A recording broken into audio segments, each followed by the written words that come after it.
Gastric సమస్యలతో బాధపడుతున్నారా? అయితే సంప్రదించండి హోమియో కేర్ ఇంటర్నేషనల్. ఎమ్మెల్యేగా గెలిచిన తర్వాత లైఫ్ ఎలా ఉంది? లైఫ్ ఎట్లా ఉంటుంది? మామూలుగా ఉంది. మీరేం చదువుకున్నారు? మేము 10th వరకు చదివి. మరి 10th క్లాస్ చదివిన మీరు రైల్వే కాంట్రాక్టర్గా ఎలా వెళ్ళిపోయారు? అంటే మీరు రాజకీయాలకు రావడానికి మీ మామ గుమ్మనూరు జయరామ్ గారు వాళ్ళ సోదరులంతా ప్రోత్సహించారు బాగా? ఆయన కింద ముందే ఉన్నాను. సీనియర్లు వైసీపీలో. మళ్ళా మామకు వెన్నుపోటు పొడవాలని ఎలా అనిపించింది మీకు? 2022లో మా నాయన మా భిక్ష అది అని కొడుకు వర్గాలుగా మాట్లాడితేనే నేను మీ భిక్ష నాకు అవసరం లేదు. ఆ నుంచి మీ వద్ద గ్యాప్ పెరుగుతూ వచ్చింది. మా ఇల్లు ఓపెనింగ్ ఎప్పుడైనా అప్పటి నుంచే మనకి వాళ్ళకి మాకి మధ్య వాళ్ళకన్నా మించి కట్టారా మీరు? తేరాస్యం కట్టలే. మేము 6 మండలాల కార్యకర్తలు వచ్చినారు అంతే. ఆ దూరంతో మీకు టికెట్ వచ్చింది. ఆలూరు నుంచి మహామహుల్ టికెట్ ట్రై చేశారు. పార్టీ చూపేందుకు విరూపాక్షి గారి మీదే ఉండిపోయింది. వాల్మీకి లేరు కదా. అంటే జయరామ్ గారు వాల్మీకే కదా. ఫెయిల్యూర్ అయిపోయినారు కదా. ఏ విధంగా ఫెయిల్యూర్ అయ్యారు? తమ్ముళ్ళు అన్ని మన కబ్జాలు గిబ్జాలు చేసుకుంటుండే అంత. మీరు మాలలో ఉన్నారు, నాకు స్ట్రైట్గా ఆన్సర్ చెప్పండి. రాంపురం సోదరుల ప్రోత్సాహంతో మీకు టికెట్ వచ్చింది. అన్ని అబద్ధం. వెంకట్రామరెడ్డి గారికి మీరు కాంటాక్ట్ రింగు చేసి మూటలు తీసుకొచ్చింది వాస్తవా లేదు? అసలు ఏంది ఆ రోజు కౌంటింగ్ రోజున అంత రచ్చయింది? ఒక ఆయన నా దగ్గరకు వచ్చినారు, అన్న మాకు పంపిస్తున్నారు మమ్మల్ని, దాదాపు 162 సీట్లు వచ్చినాయి, మీరు కానీ ఇచ్చి పెడితే మీకు 100 కోట్లు కానీ ఇస్తామన్నా ఇప్పిస్తాను అన్నాను. నీ 100 కోట్లు కాదు 1000 కోట్లు ఇచ్చి నాకు అవసరం లేదైనా, చాలా ఇబ్బంది పడుతావు చూడ. నేను ఒకటే మాట చెప్పినాను, నా ప్రాణమైన విడిచిపెట్టిపోతాను. కానీ అతి కష్టం మీద 2851 ఓట్లతో ఎమ్మెల్యేగా గెలిచి అసెంబ్లీకి వెళ్ళి ప్రమాణ స్వీకారం కూడా చేశారు అధ్యక్ష అని. అది ఎక్కువ రోజులు కూడా ఆనందం లేదు కదా. ప్రజలు వాళ్ళ తరపున మాట్లాడడానికి కదా, అసెంబ్లీలో వాళ్ళ సమస్యల గురించి మాట్లాడడానికి మిమ్మల్ని ఎమ్మెల్యేగా గెలిపిస్తే, నాయకుడు చెప్పాడని ఇంట్లో కూర్చుంటే రేపు పొద్దున ప్రజలు మళ్ళీ మిమ్మల్ని ఎలా ఓట్లేస్తారు? అదే కోర్టు ఏమైనా తీర్పిస్తే పోతాం మేము. మీరు ప్రతిపక్ష హోదా కూడా పనికిరారు మీరు అని ప్రజలు చీకొట్టి మిమ్మల్ని తరిమేశారు.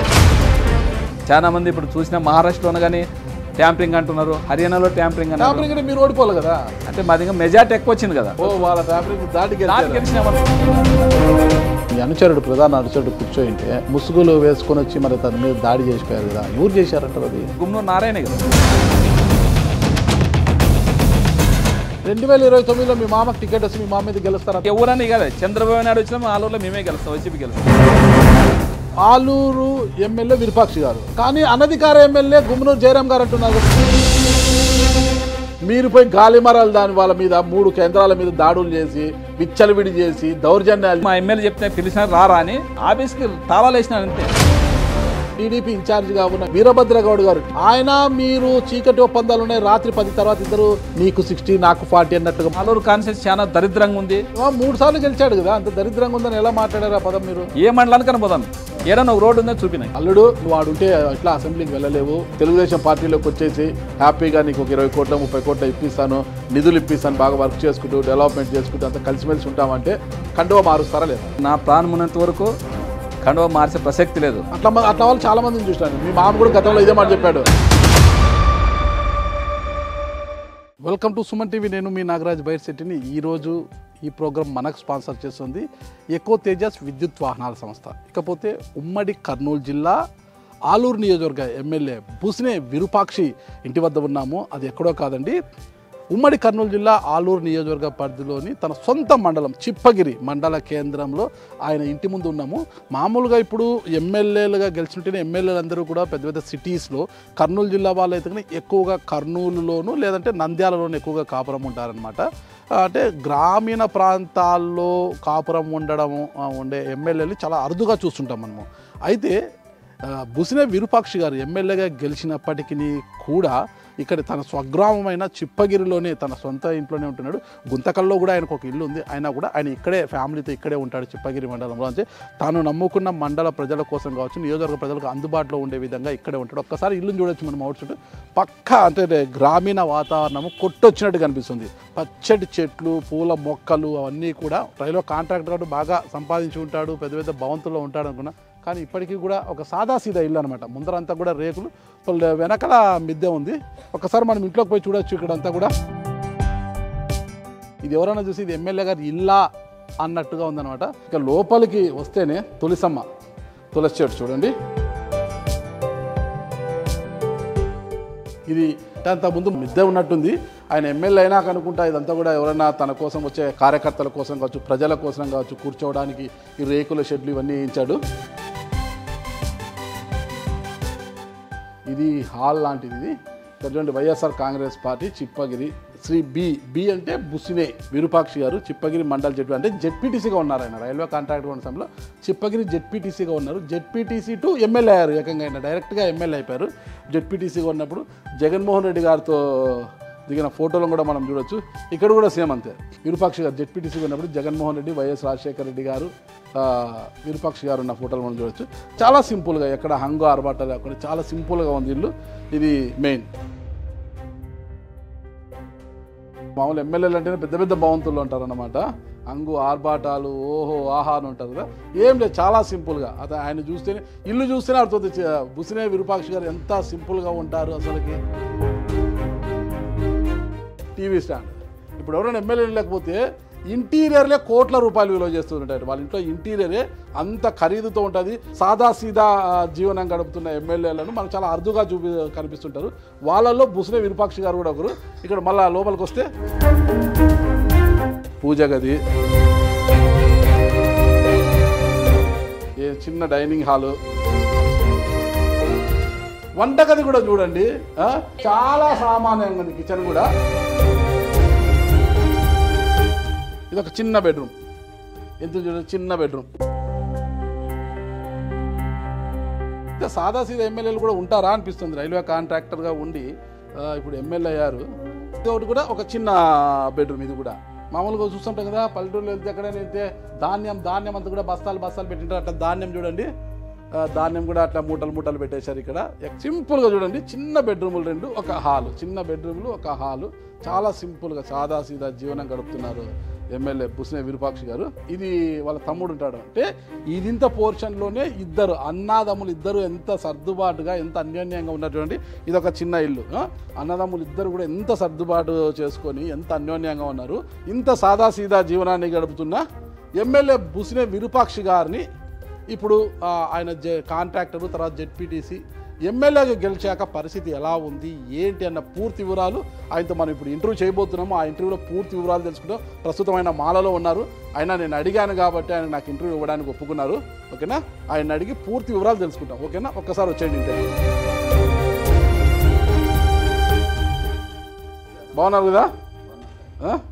మాలో ఉన్నారు. మండలమా? మండలము. ఓకే. ఉన్నారు కదా. విరూపాక్షి గారిని అడిగి మరిన్ని వివరాలు తెలుసుకుంటాం. ఏమన్నా ఒక 1/2 అవర్ టైం ఇస్తావా? మీ యొక్క పొలిటికల్ జర్నీ గురించి కాసేపు మాట్లాడదాం మనము. ఓకేనా? విరూపాక్షి గారు, ఎలా ఉంది ఎమ్మెల్యేగా గెలిచిన తర్వాత లైఫ్ ఎలా ఉంది? లైఫ్ ఎలా ఉందంటే లైఫ్ ఎట్లా ఉంటుంది, మామూలుగా ఉంది. ఏం కొత్తగా మనకి మేము అనిపించలేదు. కానీ ఎమ్మెల్యేగా గెలిచిన తర్వాత అందరూ కూడా సిటీస్లో పోయి సెటిల్ అవుతుంటారు కదా. అంటే మామూలు కర్నూలు జిల్లా వాళ్ళు అయితే కొంతమంది బాగా ఎక్కువ అయితే హైదరాబాద్లోనే ఉన్నారు. ఇప్పటికి కొంతమంది హైదరాబాద్కి ఇక్కడికి అప్ అండ్ డౌన్ చేస్తున్నారు అనమాట. కొంతమంది కర్నూలులో స్థిరపడ్డారు. మీరు మాత్రమే చిప్పగిరిలోనే ఉన్నారు. ఈ గ్రామీణ ప్రాంతంలో ఇక్కడే ఉన్నారు. అది కూడా పాత ఇల్లు, ఇదంతా రీమోడల్ చేసుకుని ఇక్కడే నివసిస్తున్నారు. ఏంటికి మీరు సిటీస్కి పోవాలనిపించలేదా? మనకి సిటీస్కి పోవాలనిపించలే. మా పుట్టినూరులోనే ఉండాలనేది నా కోరిక. ఓకే. సిటీస్ పక్కన ఉంది, గుంటూరు టౌన్ పక్కన ఉంది కదా, అయినా కానీ మనకి పోవాలనిపించలేదు. రైల్వే కాంట్రాక్టర్ కదా మీరు, బాగానే సంపాదించింటారు కదా, మరి ఏమి సాదా సీదాగా ఉన్నారు? సంపాదించినా కానీ అంత పూర్ నుంచి కింద నుంచి వచ్చినాం కదా. ఓకే, డౌన్ టు చాలా డౌన్ నుంచి. ఒక్కసారి మీ కుటుంబ నేపథ్యం గురించి చెప్పండి, మళ్ళీ ఇంటర్వ్యూ లోతులోకి వెళ్దాం మనము. మీ స్వగ్రామం చిప్పగిరేనా? చిప్పగిరే. నాన్నగారి పేరు? చిన్నాంజనేయ. అమ్మగారి పేరు? శ్రీదేవమ్మ. ఎంతమంది సంతానం వారికి? మేము 5 మంది. 5 మంది మీరు? అమ్మ, మీరు రెండోవారు? నేను రెండో ఆయన. ఒక పెద్ద ఆయన ఏం చేస్తాడు? పెద్ద ఆయమ్మ అక్క. ఆమె అదే ములకలపేంటకి ఇవ్వనంటు కదా, ములకలపేంటకి ఇచ్చినాం. వాళ్ళ అన్న కొడుకే ఇచ్చింది. ఓకే. నేను రెండోవాడు. 3 చెల్లెలు, 2 తమ్ముళ్ళు. ఏం చేస్తారు వాళ్ళు? ఒక ఆయన బిల్డింగ్ కాంట్రాక్టు, ఒక ఆయన మా రైల్వే దాంట్లోనే ఆయన మొత్తం వర్కులు చూసుకుంటుంటాడు. మీరేం చదువుకున్నారు? మేము 10th వరకు చదివి. 10th పాసా? పాస్. మరి 10th క్లాస్ చదివిన మీరు రైల్వే కాంట్రాక్టర్గా ఎలా వెళ్ళిపోయారు? అట్లే మామూలు ఫస్ట్ సూపర్వైజర్ కింద పోయినాము. సూపర్వైజర్గా పనిచేసి. ఎవరి దగ్గర? జయేష్ రవీంద్ర అని ఉండే ఒక ఆయన. ఓకే. ఆయన దగ్గర మనం సూపర్వైజర్గా పోయినాము. తర్వాత అట్లే మేము కాంట్రాక్టర్ మామూలు పరిచయం ఉంది ఆయనతో మీకు? బాగా ఫుల్ క్లాస్ మాకు. అవునా? ఉన్నారా ఆయన? లేదు, చాలా ఏం లేదు, చనిపోయాను. ఆయన వాళ్ళ కొడుకులు ఉన్నారు. వాళ్ళు ఉన్నప్పుడు కాంట్రాక్టర్లు కొద్దిగా పారదర్శకంగా ఉండాలి, అంతే కాంట్రాక్ట్ వర్కులు కానీ టెండర్లు కానీ టెండర్ పారదర్శక తర్వాత కదా అంతా వచ్చేసి రాజకీయాలు ఎప్పుడైతే లోపలికి వాళ్ళు చేసేవన్నీ మామూలు ఏదన్నా డిపార్ట్మెంట్ల ద్వారా తీసుకొని చేసేవాళ్ళు. అప్పుడు టెండర్గానే వచ్చేవాళ్ళు. ఎమ్మెల్యేలు వీళ్ళదంతా రౌడీలు గూండాలు ఎమ్మెల్యేలు ఎప్పుడైతే లోపలికి ఎంటర్ అయ్యారు అప్పటి నుంచి కదా చెడిపోయావు అంతా కూడా, రింగు కావడము లేదంటే దౌర్జన్యం చేసి ఒకరే కాంట్రాక్ట్లు తీసుకోవడము, రింగ్ చేసి ఇలాంటి ఎమ్మెల్యేలకు సర్దుబాటు చేసి డబ్బులు ఇవ్వడము, ఇట్లాంటివన్నీ లోకల్ ఎమ్మెల్యేని సంతృప్తి పరిచిన తర్వాత ఎంపీని సంతృప్తి పరిచిన తర్వాత కాంట్రాక్ట్లు తీసుకోవడము, ఇవన్నీ మారిపోయినాయి కదా మళ్ళా. మారిపోయాయి అవన్నీ. తర్వాత మీరు అలవాటు పడిపోయారు దానికి. అట్లే మేము అట్లే వర్క్లు చేసుకుంటున్నాము, అట్లా ఆ ఫీల్డే అట్లే తెలుసు కాబట్టి అట్లే వర్క్లేకి. రైల్వే కాంట్రాక్టర్గా ఉన్నాం, మీరు జెడ్పీటీసీ ఎందుకు అయ్యారు మళ్ళీ? జెడ్పీటీసీ జోలు ఎందుకు వచ్చారు మళ్ళీ రాజకీయాల్లోకి? ఇప్పటి నుంచి మనకు రాజకీయాలు అంటే ప్రేమ. ఓకే, ఎందుకు మన రాజకీయం అంటే రాజకీయం ఎలక్షన్ వరకు రాజకీయం చేస్తుంటే తర్వాత మా వర్క్ మేము చేసుకుంటున్నాం వాళ్ళు. ఓకే, అంటే మీరు రాజకీయాలకు రావడానికి మీ మామ గుమ్మనూరు జయరాం గారు వాళ్ళ సోదరులంతా ప్రోత్సహించారు బాగా? వాళ్ళే మేము పోక్ చేసి అంటే వాళ్ళు ఫస్ట్ ఎప్పుడు టీడీపీలో ఉండేవాళ్ళు. 2006లో ప్రజారాజ్యం పార్టీలో పోటీ చేసి ఓడిపోయాడు ఆయన. ఫస్ట్ ఆయనది 2001లో ఎంపీటీసీకి పెట్టి ఆయనకు ఓడిపోయినాడు ఏరూరులో. మేము మా ఊర్లో గెలిచినాం, మేము మా మల్లికార్జున అని పెట్టి ఆయన గెలిపించుకున్నాం మేము. ఆయన ఓడిపోయినాడు 2001లో. 2006లోన జెడ్పీటీసీ పెట్టినాడు ఆయన. జెడ్పీటీసీ పెడితే మేము అందరూ కలిసి సర్లే ఆయన అప్పుడు ఓడిపోయినాడు కాబట్టి సర్లే ఉన్నలే మనోడు అనే లెక్కలోన ఆయన అప్పుడు జెడ్పీటీసీ 2006లో గెలిచినాడు. తర్వాత 2009లోన పీఆర్పీ తరఫున పోటీ చేసి ఓడిపోయినాడు, రాజీనామా చేసినాడు దానికి, అది జెడ్పీటీసీకి 2009లో. ఇంకా మీకు తెలుసు 2014లో ఆయన ఎమ్మెల్యే వైఎస్ఆర్ 2013లో వచ్చినాడు మన వైఎస్ఆర్ కాంగ్రెస్ పార్టీలు. మేము 2011 ముందే ఆయనకన్నా ముందే ఉన్నాము. ఆయనకన్నా ముందే మీరు మళ్ళా ఓకే, ఆయనకన్నా ముందే. మీకు ఆయనకు బంధుత్వం ఉందా? ఇప్పుడు మా అల్లుడు అంటే కదా, అల్లుడు వాళ్ళు అన్నదమ్ములు. అల్లుడు నాయన మా గుమ్మనూరు జయరాములు అంతా వాళ్ళు అన్నదమ్ములు బంధుత్వం అంతా. వాళ్ళ ఎనంలో వీళ్ళ ఎనంలో. మరి జెడ్పీటీసీగా ఉన్న మీరు ఒక్కసారిగా ఎమ్మెల్యే కుర్చీలో వచ్చి కూర్చున్నారు కదా, ఎలా సాధ్యమైంది అది? ఎలా సాధ్యం? ప్రజలు ఓటేసి గెలిపించినారు. జగన్ దృష్టిలో ఎలా పడ్డారు? వైఎస్ జగన్ గారి దృష్టిలో ఎలా పడ్డారు మీరు అసలు జెడ్పీటీసీ? ఫస్ట్ మనకు పునాది అంటే 19లో ఆయన గెలిచినాడు, మంత్రి అయినారు. అయినాక ఆయన మా జెడ్పీటీసీ ఇచ్చేంత వరకు బాగున్నాను నా దగ్గర. జెడ్పీటీసీ జయరాం గారు వాళ్ళ తమ్ముళ్ళు లేదు ఈగుడదనే కానీ కసి లేదు. తమ్ముళ్ళ పేర్లు నారాయణ స్వామి, శ్రీనివాసులు.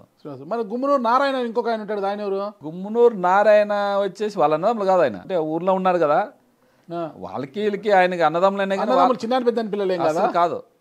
వాళ్ళ గోత్రం వేరు వీళ్ళ గోత్రం వేరు. ఓకే ఓకే, గుమ్మనూరు నారాయణ గారు నారాయణలో నల్లబోతులలో వాళ్ళ ఎనిమిలలో ఎవరన్నా కానీ ఆయన గుమ్మనూరు మన నల్లబోతులు అంటే నాకు లేస్తుంది అంటాడు మన గుమ్మనూరు జయరాం. అదే నల్లబోతులకి వాళ్ళు వచ్చి వాళ్ళ ఊర్లోనా. ఎవరు నల్లబోతులా? గుమ్మనూరు నారాయణ వాళ్ళు నల్లబోతులా, జయరాం వాళ్ళు ఎనుముల. ఓకే, వాళ్ళ ఊర్లో కదా ఫ్యామిలీ మామూలు ముగ్గురే దగ్గర ఉన్నారు.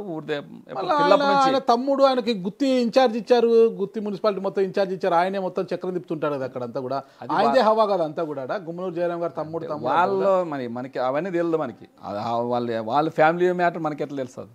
ఓకే, ఆయన పెట్టుకున్నారు, ముందు పెట్టుకున్నారు. ఆయన అన్నదమ్ములు అయితే కాదు, అనుకుంటున్నారు. అన్నదమ్ములు గుమ్మనూరు జయరాం గారి అన్నదమ్ములు అంటే గుమ్మనూరు శ్రీనివాసులు, గుమ్మనూరు నారాయణ స్వామి, వాళ్ళ ముగ్గురు అన్నదమ్ములు. ఓకే ఓకే, మరి నారాయణ స్వామిని శ్రీనివాసులు పెట్టుకొని నారాయణకి గుత్తి మున్సిపాలిటీ ఇన్ఛార్జ్ ఇచ్చాడేనా జయరాం గారు? ఎందుకు మనకి అట్లవని మనం ఎందుకు వాళ్ళ దాంట్లో? అది మీ మామ కదా, మామకు వెన్నుపోటు పొడవాలని ఎలా అనిపించింది మీకు? నేను వెన్నుపోటు పోలేదే. మరి మామని తప్పించి మీరు ఎమ్మెల్యే కుర్చీలోకి ఎలా వచ్చారు? అసలు నాకు తెలియదు ఎమ్మెల్యే టికెట్. అసలు ఆయన వాళ్ళే తెప్పించినట్లు నాకు. ఎందుకు వాళ్ళే తెప్పించారు మీకు? నేను 2020లో మార్చిలో నాకు ఇచ్చినాడు. అది ఏకగ్రమే మా మండలంలో. ఎందుకంటే మనం అందరితో కలిసిమెలిసి బాగుంటాం కాబట్టి నాకు టీడీపీ వాళ్ళైనా వైసీపీలో అందరూ నాకు ఇది పోటీ ఎవరు రాలే. పోటీకి అసలు మనం ఏంటంటే సర్లే నువ్వు ఉంటే ఓకే అని చెప్పినారు టీడీపీ వాళ్ళు. కానీ మనకి ఈ నామినేషన్ ఏకగ్రమైనాం. తర్వాత కరోనా వచ్చింది. ఏకగ్రీవం కావడానికి మీ మామూలు కృషి ఉందా లేదా? కృషి అంటే మంత్రి కదా, మళ్ళీ కృషి ఉంటుంది లేకుండా ఉంటుందంటే మా కృషి కానీ ఉంది కదా. మా మండలం అంటే మేము ఎప్పటికీ ఇప్పుడే కాదు, కాంగ్రెస్ ప్రభుత్వం అప్పటి నుంచి మా మండలం ఎప్పటికీ కాంగ్రెస్కే మొగ్గు చూపేది. మా మండలం ఎప్పుడు టీడీపీకి ఎక్కువ లేదు మా కృషి ఉంది. ఆయన వైఎస్ఆర్ కాంగ్రెస్ పార్టీ కదా, అంటే ఫస్ట్ కాంగ్రెస్ వైఎస్ఆర్ కాంగ్రెస్ పార్టీ కాదు, రాజశేఖర రెడ్డి ఫ్యామిలీనే కదా కాంగ్రెస్ పార్టీ. కాంగ్రెస్ ఉంటే వైఎస్ఆర్ మొత్తం మన ఓటంతా రాజశేఖర ఫ్యామిలీ, రాజశేఖర్ నుంచే వైఎస్ఆర్ కాంగ్రెస్కి వచ్చేసింది. వాళ్ళంతా మన జగన్, మీకు తెలుసు కదా, జగన్మోహన్ రెడ్డి ఇబ్బంది పెట్టి అంతా జైలు పాలేస్తేనే అంతా మొత్తం కాంగ్రెస్ పార్టీ అంతా వైఎస్ఆర్కి వచ్చేసింది. మరి మీకు ఎమ్మెల్యే టికెట్ రావడానికి ప్రధాన కారణం ఏంటి? ప్రధాన కారణం ఏమో నాకు తెలియదు, కానీ నన్ను మాత్రం వాళ్ళు 2022లో మా గుంటకల్లో ఇల్లు గృహప్రవేశం చేసినాను. ఫిబ్రవరి 6వ తారీఖు చేసినాము. ఆ రోజు నాకైతే మొత్తం 6 మండలాల నుంచి జనాభా భారీ కార్యకర్తలు కానీ నాయకులు అందరూ భారీగా వచ్చేసినారు. ఆ జనాభా చూసి మళ్ళీ వాళ్ళకి ఏమనిపించింది ఏమో కానీ, ఆయన దీనికి కారణం అంతా ఎవరంటే గుమ్మనూరు నారాయణ గారు. ఎందుకు? ఆయనే మనము ఈ సోషల్ సర్వీస్ అంతా చేస్తున్నాం. కరోనాలో ఏమైందంటే, ఫస్ట్ కరోనాలోన మరి ఆంటపూర్కి లాస్ట్ బాడు కాబట్టి ఇక్కడ స్కూల్లోనే వదిలిపెట్టే వాళ్ళని ఆ బస్సులో తీసుకొచ్చి వదిలిపెడుతుంటే వాళ్ళకి నేను వచ్చిన వాళ్ళకి టిఫిన్ అయితేనేమి, భోజనాలు అయితేనేమి వాళ్ళ కార్యక్రమం బాగా చూసుకున్నాను. మా గ్రామంలోన మా అన్ని మండలం అంతా తిరిగి వాళ్ళకి శానిటైజ్ అయితేనేమి, మొత్తం ఏదన్నా వాళ్ళకి సదుపాయాలు అయితేనేమి, మాస్కులు అయితేనేమి, కూరగాయలు అయితేనేమి, అదే పోలీసులకు కానీ విలేకరులు కానీ అందరూ చాలా సోషల్ సర్వీస్ చేసినాం. సామాజిక సేవ చేసినాం. అందరూ చాలా మంది అందరు ఇంట్లో కూర్చుంటే నేను మాత్రం బయట ఉండే సామాజిక సేవ చేసినాం. అది వాళ్ళకి నచ్చలేదా? అది వాళ్ళకి నచ్చలేదు. అంటే ఎందుకో మనకు తెలియదు, కానీ నేను మాత్రం ఎప్పుడు నాకు వాళ్ళు వేరు నేను వేరు అనుకోలే, అంతా ఒకటే అనుకున్నాం మేము. ఆయన ఒకటే, మేము అంటే ఆయనకి మంత్రి పదవి వస్తే మాకు వచ్చినంత అనుకున్నాం మేము, అంటే మేమే మంత్రి అనుకున్నాం. మనకు అట్లదేం లేదు. వాళ్ళకి ఎందుకో మన జెడ్పీటీసీ ఏకగ్రహం అయినప్పటి నుంచి మనల్ని దూరం పెడుతూ వచ్చినారు. తర్వాత ఏమిటికి కార్యక్రమం లేక నేను పిల్లకుండా మనం ఏమంటే మనకి పార్టీ మీద అభిమానం కాబట్టి పార్టీ కార్యక్రమం చేసుకుంటూ పోతున్నాను. నా పని నేను చేసుకుని వాళ్ళ పని వాళ్ళు చేసుకుంటూ పోతున్నారు. 2022లో డిసెంబర్ 21 జగన్మోహన్ రెడ్డి బర్త్డే చేసినాం మేము. బర్త్డే చేసి మా మండలంలో బాగా భారీగా పెట్టినాం. భోజనాలు అయితేనేమో బ్లడ్ బ్యాంకు అన్ని పెట్టి బాగా కార్యకర్త మొత్తం పిలిచింటే అంత మొత్తం 6 మండలాల నుంచి మన జగన్మోహన్ రెడ్డి చాలా మంది వచ్చినారు. రోజు నాకు దాదాపుగా 2000-3000 మంది కార్యకర్తల దాకా వచ్చినారు. దాన్ని చూసి వాళ్ళు ఓర్చుకోలేక మళ్ళీ మేము మండలం ఒకటే మండలంలోనే మేము ఫస్ట్ నేను పెట్టినాను కదా, ప్రోగ్రామ్ పెట్టినాను ఒకటే పార్టీ కదా అనుకోకుండా మళ్ళీ వాళ్ళు సపరేట్ పెట్టినారు. వాళ్ళు బ్లడ్ బ్యాంక్ పెట్టినారు, వాళ్ళు పెట్టినారు. వాళ్ళు ఏం చేసినారు, వాళ్ళు వచ్చేసి పొదుపు మహిళతో వాళ్ళు పెట్టినారు, మేము కార్యకర్తలతో నేను పెట్టినాను. ఆ రోజు కొద్దిగా వాళ్ళ గుమ్మనూరు జయరాం కొడుకు నన్ను వర్గాలుగా మాట్లాడారు, ఈశ్వర్ గారు. మాట్లాడితే నేను వాళ్ళు చాలాసార్లు అంటున్నారు, నేను పోకున్నా కానీ మా అయన్ని బీచ్ ఆడపోయినా కానీ వాళ్ళ కార్యకర్తలు అయితేనే వాళ్ళ బంధువర్గం అయితేనే ఎవరైనా కానీ మాదే భిక్ష, మా భిక్షే అంటుండ్రు. జెడ్పీటీసీ భిక్ష, వాళ్ళు మా పెట్టిన భిక్ష అంటుండ్రి. నాకే అంటే రాజకీయం మీద పదవుల మీద నాకు అంత వ్యామోహం లేదు. ఎందుకంటే ఇంతకుముందు ఎప్పటి నుంచో నాకు సర్పంచ్లు కానీ పెట్టమంటుంటే మా ఊర్లోన, ఎంపీటీసీలకి ఎంపీపీకి పెట్టమంటే నాకు అవసరం లేదు, నేను దాంట్లో మీకు సపోర్ట్ చేస్తాననేమో. నాకు 2018లో కానీ చెప్పినారు నాకు, ఎవరంటే కడప వాళ్ళు రైల్వే కాంట్రాక్ట్ ఉంటారో ఆయన చెప్పినారు నాకు, విరూపాక్షి ఏమన్నా మేము పోయి విజయం దగ్గర పోయి మాట్లాడతాను, నేను ఏమన్నా ఎమ్మెల్యే టికెట్ నువ్వు ఉంటాను, నాకు అవసరం లేదు. అప్పుడు ఉన్నాడు ఆయన, మా మామ ఉన్నాడు, ఆయన ఉన్న ఒకటే మేము ఒకటే, నాకు అవసరం లేదని చెప్పినాను. అట్లా అనుకుంటే పోయినాం. ఆ రోజు 2022లో వాళ్ళు మా భిక్ష అదని కొడుకు నన్ను కొద్దిగా వర్గాలుగా మాట్లాడితేనే నేను మీ భిక్ష నాకు అవసరం లేదు, నాకు పార్టీ ముఖ్యము, నాకు 10 అవసరం లేదని నేను రాజీనామా చేస్తామని చెప్పిన. ఆ రోజు ప్రకటించిన మొత్తం అది వచ్చేసి మొత్తం రాష్ట్రం అంతా చాలా అన్ని మీడియాలు ఈ మీడియా ప్రతి ఒక్క మీడియా వచ్చింది. ఆయన ఎందుకో మళ్ళా జగన్మోహన్ రెడ్డి గారికి తెలిసి కడపలో ఉన్నట్ట, ఆ కడపలో ఉంటే ఆయన సజ్జల రామకృష్ణారెడ్డికి చెప్పినాను మాట్లాడమని చెప్పినాయంట. మాట్లాడమంటే ఈయన మళ్ళీ రామయ్య గారు ఉండు కదా మా జిల్లా అధ్యక్షుడు, ఆయన పిలిచి నాకు బీవరామయ్య గారు ఆయన పిలిచి రా విరూపాక్షి నువ్వు రాజీనామా చేయొద్దు, నువ్వు రా మాట్లాడదామని. నాకు అవసరం లేదన్నా, నాకు 10 అవసరం లేదు, నాకు కావాల్సింది ఏమి నా పార్టీ కోసం పనిచేస్తాను, నాకు 10 అవసరం లేదు, నేను మాత్రం ఖచ్చితంగా రాజీనామా చేస్తాను అనుకున్నాను, నేను వచ్చే ప్రసక్తి లేదని చెప్పినాను. ఆయన లేదు నువ్వు వచ్చేది ఒకసారి వచ్చిరా, నువ్వు కర్నూలుకు రా అని చెప్పినాడు. కర్నూలు పోయినాం. కర్నూలు పోతే నేను ఆయనకి ఒప్పుకోలే, నేను రామయ్య గారికి ఒప్పుకోలే ఫస్ట్. నాకు అవసరం లేదు, నాకు జెడ్పీటీసీ నేను మాట ఇచ్చిన, నేను నేను మాట తప్పునే నాకు అవసరం లేదు, జడ్పీటీసీ నాకు అవసరం లేదు, ఇచ్చినాను నాకు అవసరం లేదంటే మళ్ళీ ఆయన రాంభూపాల్ రెడ్డి గారు కానీ ఆయన కానీ వచ్చి కర్సన్ రాంభూపాల్ రెడ్డి ఆయన వచ్చినాడు. ఆయన జిల్లా అధ్యక్షుడు అక్కడ నంద్యాల కదా, ఇద్దరు నాకు చెప్పినారు, లోపల పిలిచి పర్సనల్ చెప్పారు కొన్ని మాటలు. సర్లే కానిలే, నాకు నేనంటే ఇక్కడ గాను నాకు మాత్రము జగన్ సార్తో కలిపేలా, లేదంటే ఎవరైనా పెద్దోళ్ళతో కలిపారంటే సర్లే మేము కల్పిస్తాము, మన సజ్జల రామకృష్ణ గారు వస్తారు రేపు, ఆయనతో మేము కల్పిస్తామని చెప్పినారు. కల్పిస్తామంటే ఆయన మళ్ళా మరుసటి వచ్చినారు. కర్నూలులో ఆయన దగ్గర ఒక అర్ధ గంట సేపు నాకు ఇచ్చినారు. ఆయన సజ్జల గారి దగ్గర నాకు నన్ను కలిపి మాట్లాడిన దానికి నేను ఆ రోజు విరమించుకున్నా. ఇంకా ఆ రోజు నుంచి మనకు అదే మెయిన్ మనకు అంటే నేను రాజీనామా చేస్తా అనేదే ఒక పునాది ఉన్నట్లుంది. అంటే ఆ నుంచి మీ వద్ద గ్యాప్ పెరుగుతూ వచ్చింది. మా ఇల్లు ఓపెనింగ్ ఎప్పుడైనా అప్పటి నుంచే మనకి వాళ్ళకి మాకి మధ్య ఇల్లు ఏముంది, ఆలూరులో అంతకన్నా పెద్ద ప్యాలెసే కట్టారు కదా, వాళ్ళకన్నా మించి కట్టారు మీరు. ప్యాలెస్ ఏం కట్టలేమేమో, కట్టినా కానీ మా ఇల్లు ఓపెనింగ్కి మొత్తం 6 మండలాల కార్యకర్తలు వచ్చినారు. అది అందుకోసం అప్పటి నుంచి మనకి దూరం పెరిగింది. ఇంకా అంతే, ఆ దూరంతో మీకు టికెట్ వచ్చింది. అదే చెప్తే ఇందాక మనకి రాజీనామా చేస్తామని చెప్తే రాజీనామా చేసినాక ఆట నుంచి కొద్దిగా జగన్మోహన్ రెడ్డి ఇంకా చెప్పి సజ్జల రామకృష్ణ గారు ఆయనతో మాత్రం మాట్లాడంత చేసినాక అప్పటి నుంచి మేము నా పని నాదే చేసుకుంటూ వాళ్ళ పని ఆలూరు నుంచి మహామహుల్ టికెట్ ట్రై చేశారు, కోట్లు పెడదామన్నా కూడా పార్టీ చూపు ఎందుకో విరూపాక్ష గారి మీదే ఉండిపోయింది. అంటే వాల్మీకి లేరు కదా, వాల్మీకిలో ఇప్పుడు వాల్మీకి ఆయన ఫెయిల్యూర్ అయినాడు. అంటే జయరాం గారు వాల్మీకే కదా, ఆయన తప్పించి మీకు ఇవ్వాలని ఎందుకు అనుకున్నారు? ఆయన ఎంపీగా పంపించి కర్నూలు ఎంపీగా పంపించి మీకు ఇవ్వాలనుకున్నారు. ఫెయిల్యూర్ అయిపోయినాడు కదా ఆయన. ఫెయిల్యూర్ అయ్యారా? ఏ విధంగా ఫెయిల్యూర్ అయ్యారు? వాళ్ళు అంటే వాళ్ళ తమ్ముళ్ళు అన్ని మన గిబ్జాలు చేసుకుంటుండే. అంత ఎక్కడ కబ్జాలు చేశారు? ప్యాకెట్ చూసినా కదా మీరు, మేము ఏదో కొత్తగా చెప్పినక్కర్లేదు. ప్యాకెట్ని అడిషనల్ ఎస్పీని కొట్టి గుమ్మూరు దగ్గర ఇంకా అందుకనే లిక్కారు ప్యాకెట్లు అవన్నీ ఎంత హల్చల్ అయిపోయినాయి కదా. అవి వ్యాపారం అనుకుంటాం. జూదం ఆడిచ్చారు, ప్యాకాట జూదము, లిక్కర్ అనేది ఒక వ్యాపారం అనుకుంటాం మనం. కర్ణాటక పక్కన ఒకటి కబ్జాలు అంటారు. కబ్జాలు అంటే భూములు ఏమైనా కబ్జాలు చేస్తే కదా, ఎక్కడ కబ్జాలు చేశారు? అవన్నీ ఇప్పుడు మేము అవన్నీ చెప్పినక్కర్లేదు.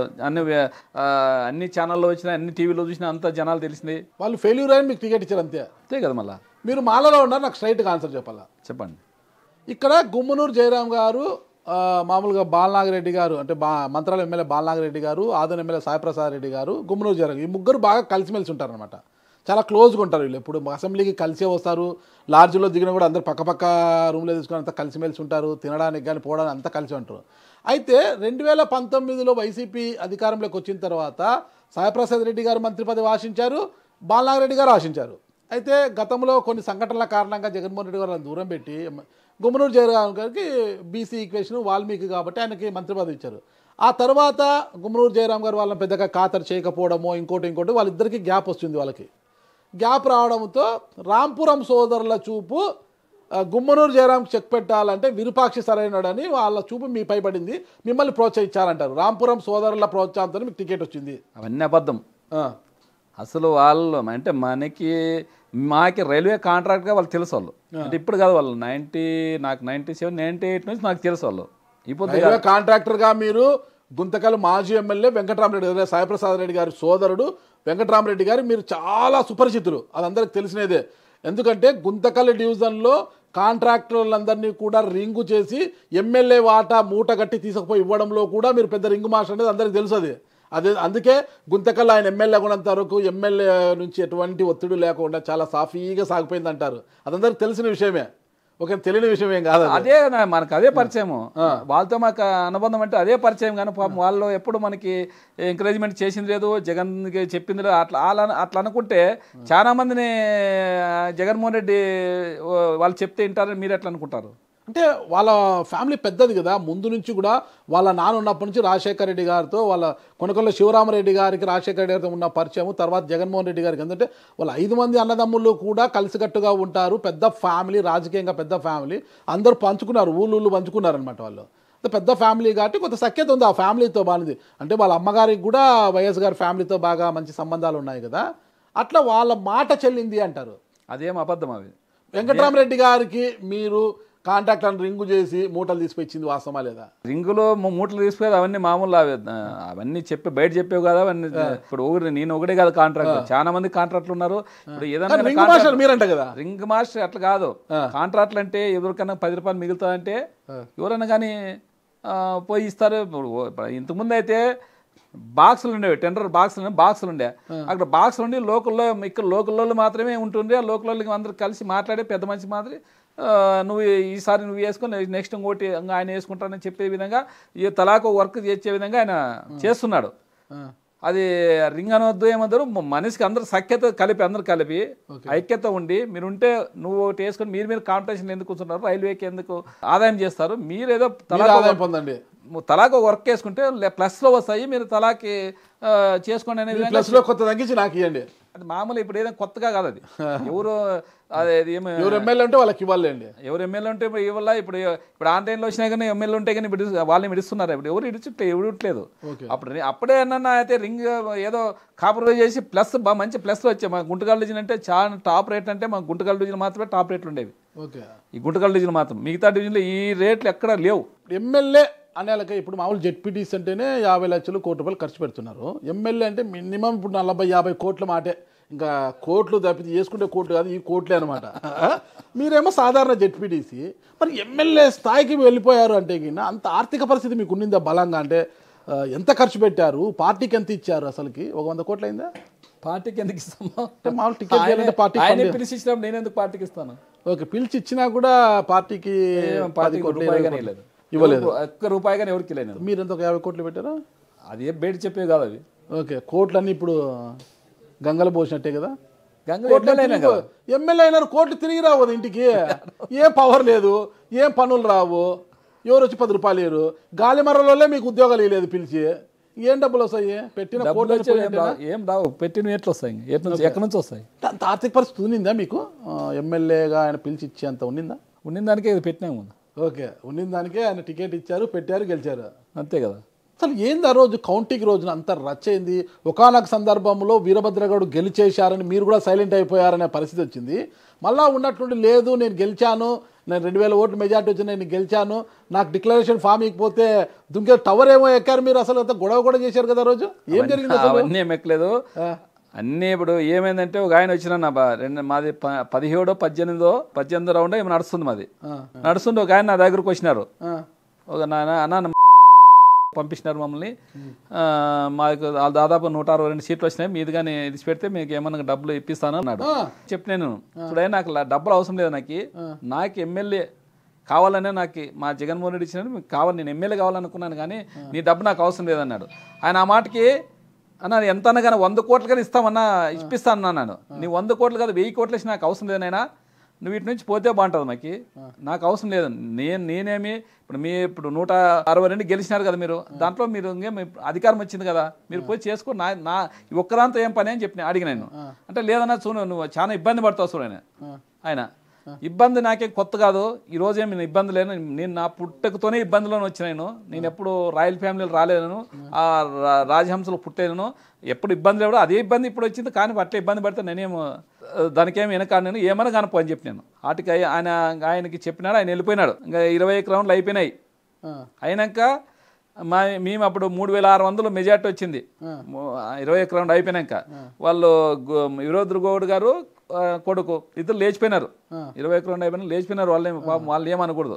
వాళ్ళు పోయినాక కింద ఎవరు వాళ్ళకి ఏం చెప్పినారో తెలియదు, మాకు తెలియదు. కానీ మళ్ళీ వాళ్ళు పైకి వచ్చినారు. పైకి వచ్చి రీకౌంటింగ్ అన్నారు. రీకౌంటింగ్ అంటే వాళ్ళు ఆఫీసర్లు ఒప్పుకోలే, ఆడుండే మామూలు కౌంటింగ్కి వచ్చిన వాళ్ళు ఒప్పుకోలేము. మేము అట్లా రీకౌంటింగ్ చేసేకి మాకు అధికారం లేదు, అది ముందు అది ప్రాసెస్ ఉంది, దానికి రీకౌంటింగ్ చేయాలంటే మేము అట్లా చేసే కాదన్నారు. కాదన్నారంటే వాళ్ళేమో మళ్ళీ ఎందుకో వాళ్ళు మాది డిక్లరేషన్ ఫార్మ్ ఇవ్వమని మేము అడుగుతున్నాము, వాళ్ళు ఇవ్వలేదు. ఇవ్వకుంటే మేము అక్కడే కూర్చున్నాం. ఇంకా వాళ్ళు ఇస్తాము అది ఇది అని అక్కడ ఇక్కడ తిరుక్కంటూ ఉన్నారు. అబ్జర్వర్ రాలేదు, వాటర్ రాలేదు అనుకుంటున్నారు ఆర్ఓ గారు. దాదాపు 8 గంటల వరకు చూసినాము. చూస్తే ఆయన ఇవ్వలేదు. ఇవ్వకుంటే మాత్రం మేము బాగుండదు, మేము గెలిచినాము 2000 టవర్ ఎక్కుతామన్నారంట. టవర్కి రమణ్యం లేదు మేము లోపల వాళ్ళు. ఒకటి మీరు ఒకనొక సందర్భంలో చేతులు ఎత్తేసారు, ఇంకా వాళ్ళే విజయం సాధించేశారు ఈ తలకాయన పొద్దన్నప్పుడు బాలనాగరెడ్డి గారు వచ్చి మీకు సర్దుబాటు చేశారు. అంటే ఎమ్మెల్యే కావడం అనేది ఒక అదృష్టము, ఈ అవకాశం వదులుకోదు, గట్టిగా కూర్చొని నువ్వు ఖచ్చితంగా మనమే గెలిచాం గట్టిగా కూర్చొని చెప్పారా లేదా? అవన్నీ బాలనాగరెడ్డి గారు నా దగ్గర రానిలే, వాళ్ళు పోలీసు వాళ్ళ డిపార్ట్మెంట్ రాలేదు. మేము ఏమంటే వాళ్ళు ఒకసారి ఏమో 8:30కేమో వీరభద్రగౌడ్ గెలిచిన వచ్చిందంట, 12 వాళ్ళకి గెలిచినారు. నాకు వచ్చి చెప్పినారు ఇట్లానే వాళ్ళు వీరభద్రగౌడ్ గెలిచినారని చెప్పినారు అన్నారు. నేనేమో ఒకటే అని నేను చెప్పింది ఏమి, మేము గెలిచినాం 2851 ఓట్లతో. మాది మొత్తం క్లియర్గా అంది, మొత్తం బోర్డు రాసినారు క్లియర్, మామూలు రౌండ్కి బోర్డులో రాసినారు, అన్ని రాసినా అన్ని చూస్తే అన్ని చేసినాము. 2851 ఓట్లతో మేము గెలిచినాం. 2851 ఓట్లతో గెలిచారు. ఉందాం. నేనేం చెప్పినానంటే నేను డిక్లరేషన్ ఫారం ఇస్తేనే నేను పోతాను, లేకపోతే రేపైనా కానీ ఎల్లుండా కానీ ఈడే కూర్చుంటాం, మాకు భోజనాలు తెప్పండి, మేము తినకంటే ఈడే ఉంటే మేము మాత్రం పోయే ప్రసక్తి లేదని చెప్పినాం. వాళ్ళు వేరే వాళ్ళు ఏదో బెదిరిస్తున్నారు, కొద్ది వేరే వాళ్ళు నాకు చెప్తే నేను బెదిరే ప్రసక్తి లేదు. మేము ఎందుకంటే మేము 40 మంది ఉన్నామడ, మా వాళ్ళు ఏటికన్నా రెడీ అనేటట్లే ఉంటారు. నేను ఒకటే మాట చెప్పినాను, నా ప్రాణమైన ఇడిచిపెట్టిపోతాను, కానీ నేను డిక్లరేషన్ ఫారం తీసుకొని పోతేనే నేను పోతాను, లేదంటే నా ప్రాణమే పోను. వాళ్ళు ఏమన్నా నన్ను కాలి చంపరి లేదంటే గొంతు కోసిపోయినా సంతోషమే, నా ప్రాణం ఉన్నాక నేను లేచిపోయే ప్రసక్తి లేదని చెప్పాను. ఎమ్మెల్యే కుర్చీ కోసం కుటుంబాన్ని కోల్పోతారా? కుటుంబం ఏమైపోతుంది? మీ గొంతు కోసిన మీద కాలిస్తే ఏమవుతుంది? వాళ్ళు పోయారు కదా, వాళ్ళు మతాకు రావాలి కదా వాళ్ళు. ఓకే, అంత ధైర్యం చేసేది ఓడి వాడ. అంత పెద్ద రౌడీలా మీరు? రౌడీలు కాదు, ఎట్లా ఇడిచిపోయినా గెలిచినా మేము గెలిచిందని ఎవరైనా ఇడుస్తారా? ఎమ్మెల్యే పదవిని ఎవరైనా పోగొట్టుకుంటారా? ఓకే, మేము ఇడిచే ప్రసక్తి లేదని చెప్పినాం. వాళ్ళు బయట ఉన్నారు, మేము లోపల ఉన్నాం. ఓకే, వాళ్ళు మాతాకు వాళ్ళు వచ్చింది లేదు, మేము వాళ్ళ తాకు పోయింది లేదు. మధ్యలో వాళ్ళు ఏమో ఆర్ఓతో ఏం మాట్లాడడం మాకు తెలియదు. వాళ్ళు ఆర్ఓ గారు ఏం చెప్పినారో, మేము ఆర్ఓ గారిని మేము గెలిచాం, మాకు డిక్లరేషన్ ఫార్మ్ ఇవ్వాలని చెప్పినామని. మొత్తం మీద డిక్లరేషన్ ఫామ్ ఇచ్చారు 10:30కి ఇడిసిలా మేము. ఓకే, మొత్తం మీద అతి కష్టం మీద 2851 ఓట్లతో ఎమ్మెల్యేగా గెలిచి అసెంబ్లీకి వెళ్ళి ప్రమాణ స్వీకారం కూడా చేశారు అధ్యక్ష అని. అది ఎక్కువ రోజులు కూడా ఆనందం లేదు కదా. మీ నాయకుడు జగన్మోహన్ రెడ్డి గారు మొదటి సమావేశంలోనే ఎన్నిక వచ్చేసి ఇక అసెంబ్లీ సమావేశాలు బాయ్కాట్ చేశారు, ప్రతిపక్ష హోదా ఇచ్చేంత వరకు ఆ అసెంబ్లీకి రాను అనేసి మంకుపట్టు కూర్చున్నారు. ఈరోజు మీ నాయకుడు వైఎస్ జగన్మోహన్ రెడ్డి గారు అసెంబ్లీని బహిష్కరించడాన్ని, అసెంబ్లీకి వెళ్ళకపోవడాన్ని మీరు సమర్థిస్తున్నారు ఒక ఎమ్మెల్యేగా. ఇప్పుడు మా అధినాయకుడు ఎట్లా చెప్తే అట్లుంటాం, ఏంటాం మేము. అసెంబ్లీకి వెళ్ళాలనే ఒక కోరికను కూడా చంపుకొని అధినాయకుడు చెప్తే ఇంట్లో కూర్చుంటే ఎంత బాధ ఉంటుంది. ప్రజలు వాళ్ళ తరపున మాట్లాడడానికి, అసెంబ్లీలో వాళ్ళ సమస్యల గురించి మాట్లాడడానికి మిమ్మల్ని ఎమ్మెల్యేగా గెలిపిస్తే మీరు ఎమ్మెల్యేగా అసెంబ్లీకి వెళ్ళి వాళ్ళ సమస్యల మీద మాట్లాడకుండా నాయకుడు చెప్పాడని ఇంట్లో కూర్చుంటే రేపు పొద్దున ప్రజలు మళ్ళీ మీకు ఎలా ఓట్లేస్తారు? ఎందుకు మేము బయట చెప్తున్నాం సమస్యలన్నీ, బయట చెప్తుంది చట్టసభలో చెప్పాలి, చట్టసభలో చెప్పినదే కౌంట్ అవుతుంది. చట్టసభలు కానీ పోతాము, రికార్డ్ అవుతాయి అక్కడ. చట్టసభలు కానీ పోతాము. ఎప్పుడు పోతారు? నెక్స్ట్ వాళ్ళ ప్రతిపక్ష హోదా ఇస్తారని చూసినాము, కోర్టుకి వేసినారు మా జగన్ గారు. అది కోర్టు ఏమైనా తీర్పు ఇస్తే పోతాం మేము. ఒకవేళ కోర్టు తీర్పు ఇవ్వదు, ప్రతిపక్ష హోదాకు సంబంధించి కోర్టు ఏం పట్టించుకోదు, కోర్టు మా సంబంధం లేదు, మీరు అసెంబ్లీలో చూసుకోండి అంటది, అప్పుడు వాళ్ళు ఇవ్వరు. ప్రజలు పీకేశారు, ప్రతిపక్ష హోదా లేదు మీకు, గమ్మన పోండి, అసెంబ్లీకి ఎమ్మెల్యేలుగా పోయిరండి, మీరు ప్రతిపక్ష హోదా కూడా పనికిరారు మీరు అని ప్రజలు చీకొట్టి మిమ్మల్ని తరిమేశారు. మీరు ప్రజలు ఇచ్చిన తీర్పుకి వ్యతిరేకంగా మాకు ప్రతిపక్ష హోదా కావాలని ఎలా అడుగుతారు? టీడీపీ, జనసేన, బీజేపీ అందరూ కూటమి ప్రభుత్వంలో ఉంది. ఇప్పుడు ప్రతిపక్షం ఎవరున్నారు? ఎవరు లేకపోయినా మీకు మినిమం స్థానాలు 175 కానీ 10% స్థానాలు అంటే 175లో 17 ఉన్నారంటే 18 ఎమ్మెల్యేలు మీకు రావాలి. మీ దగ్గర మీకు వచ్చిందే 11 కదా. అది పొరపాటు. పార్లమెంట్లోనా బీజేపీ ఇద్దరే గెలిచినది, వాజ్పేయి గారు ఇంకొకరు గెలిచినారు. వాళ్ళకి ప్రతిపక్ష హోదా ఇచ్చినారు, వాళ్ళు పిఎస్సి పదవి ఇచ్చినారు వాళ్ళకి. అంటే ప్రతిపక్ష హోదా అంటే ఏమి? పిఎస్సి పదవి ఇస్తే ప్రతిపక్షాన్ని గుర్తించినట్లే కదా. పిఎస్సి చైర్మన్ ఇచ్చారు, పిఎస్సి చైర్మన్ ఇచ్చినారు, ప్రతిపక్ష హోదా ఇచ్చినట్లే కదా. అది ఖచ్చితంగా ఇవ్వాల్సిందే, ఇయ్యేది కదా. ప్రజలు పీకేసినా కూడా మీరు లాక్కుంటామంటారు. మేము లాక్కునేది కాదు, ప్రతిపక్ష నాయకులు ఎవరున్నారు, ప్రతిపక్షం ఎవరున్నారు, 40% షేర్ మాకు వచ్చింది. వాళ్ళు ఇస్తే ఇకపోతే మీరు అసెంబ్లీకి వెళ్ళి నిమిషమో 2 నిమిషాల్లో మీకు వచ్చే సమయాన్ని ఉపయోగించుకుని మాట్లాడచ్చు కదా. ఇప్పుడు మా అధినాయకుడు ఏమన్నాడు, మనం అక్కడ పోతే నేను పోతే 2 నిమిషాలు మనకి ఇస్తారు. మనం 2 నిమిషాలు ఏం ప్రజల సమస్యలు ఏం తీరుస్తాము, ప్రజలు సమస్యలను ఎట్లా తీరుస్తాము, ఎలా తీరుస్తాము.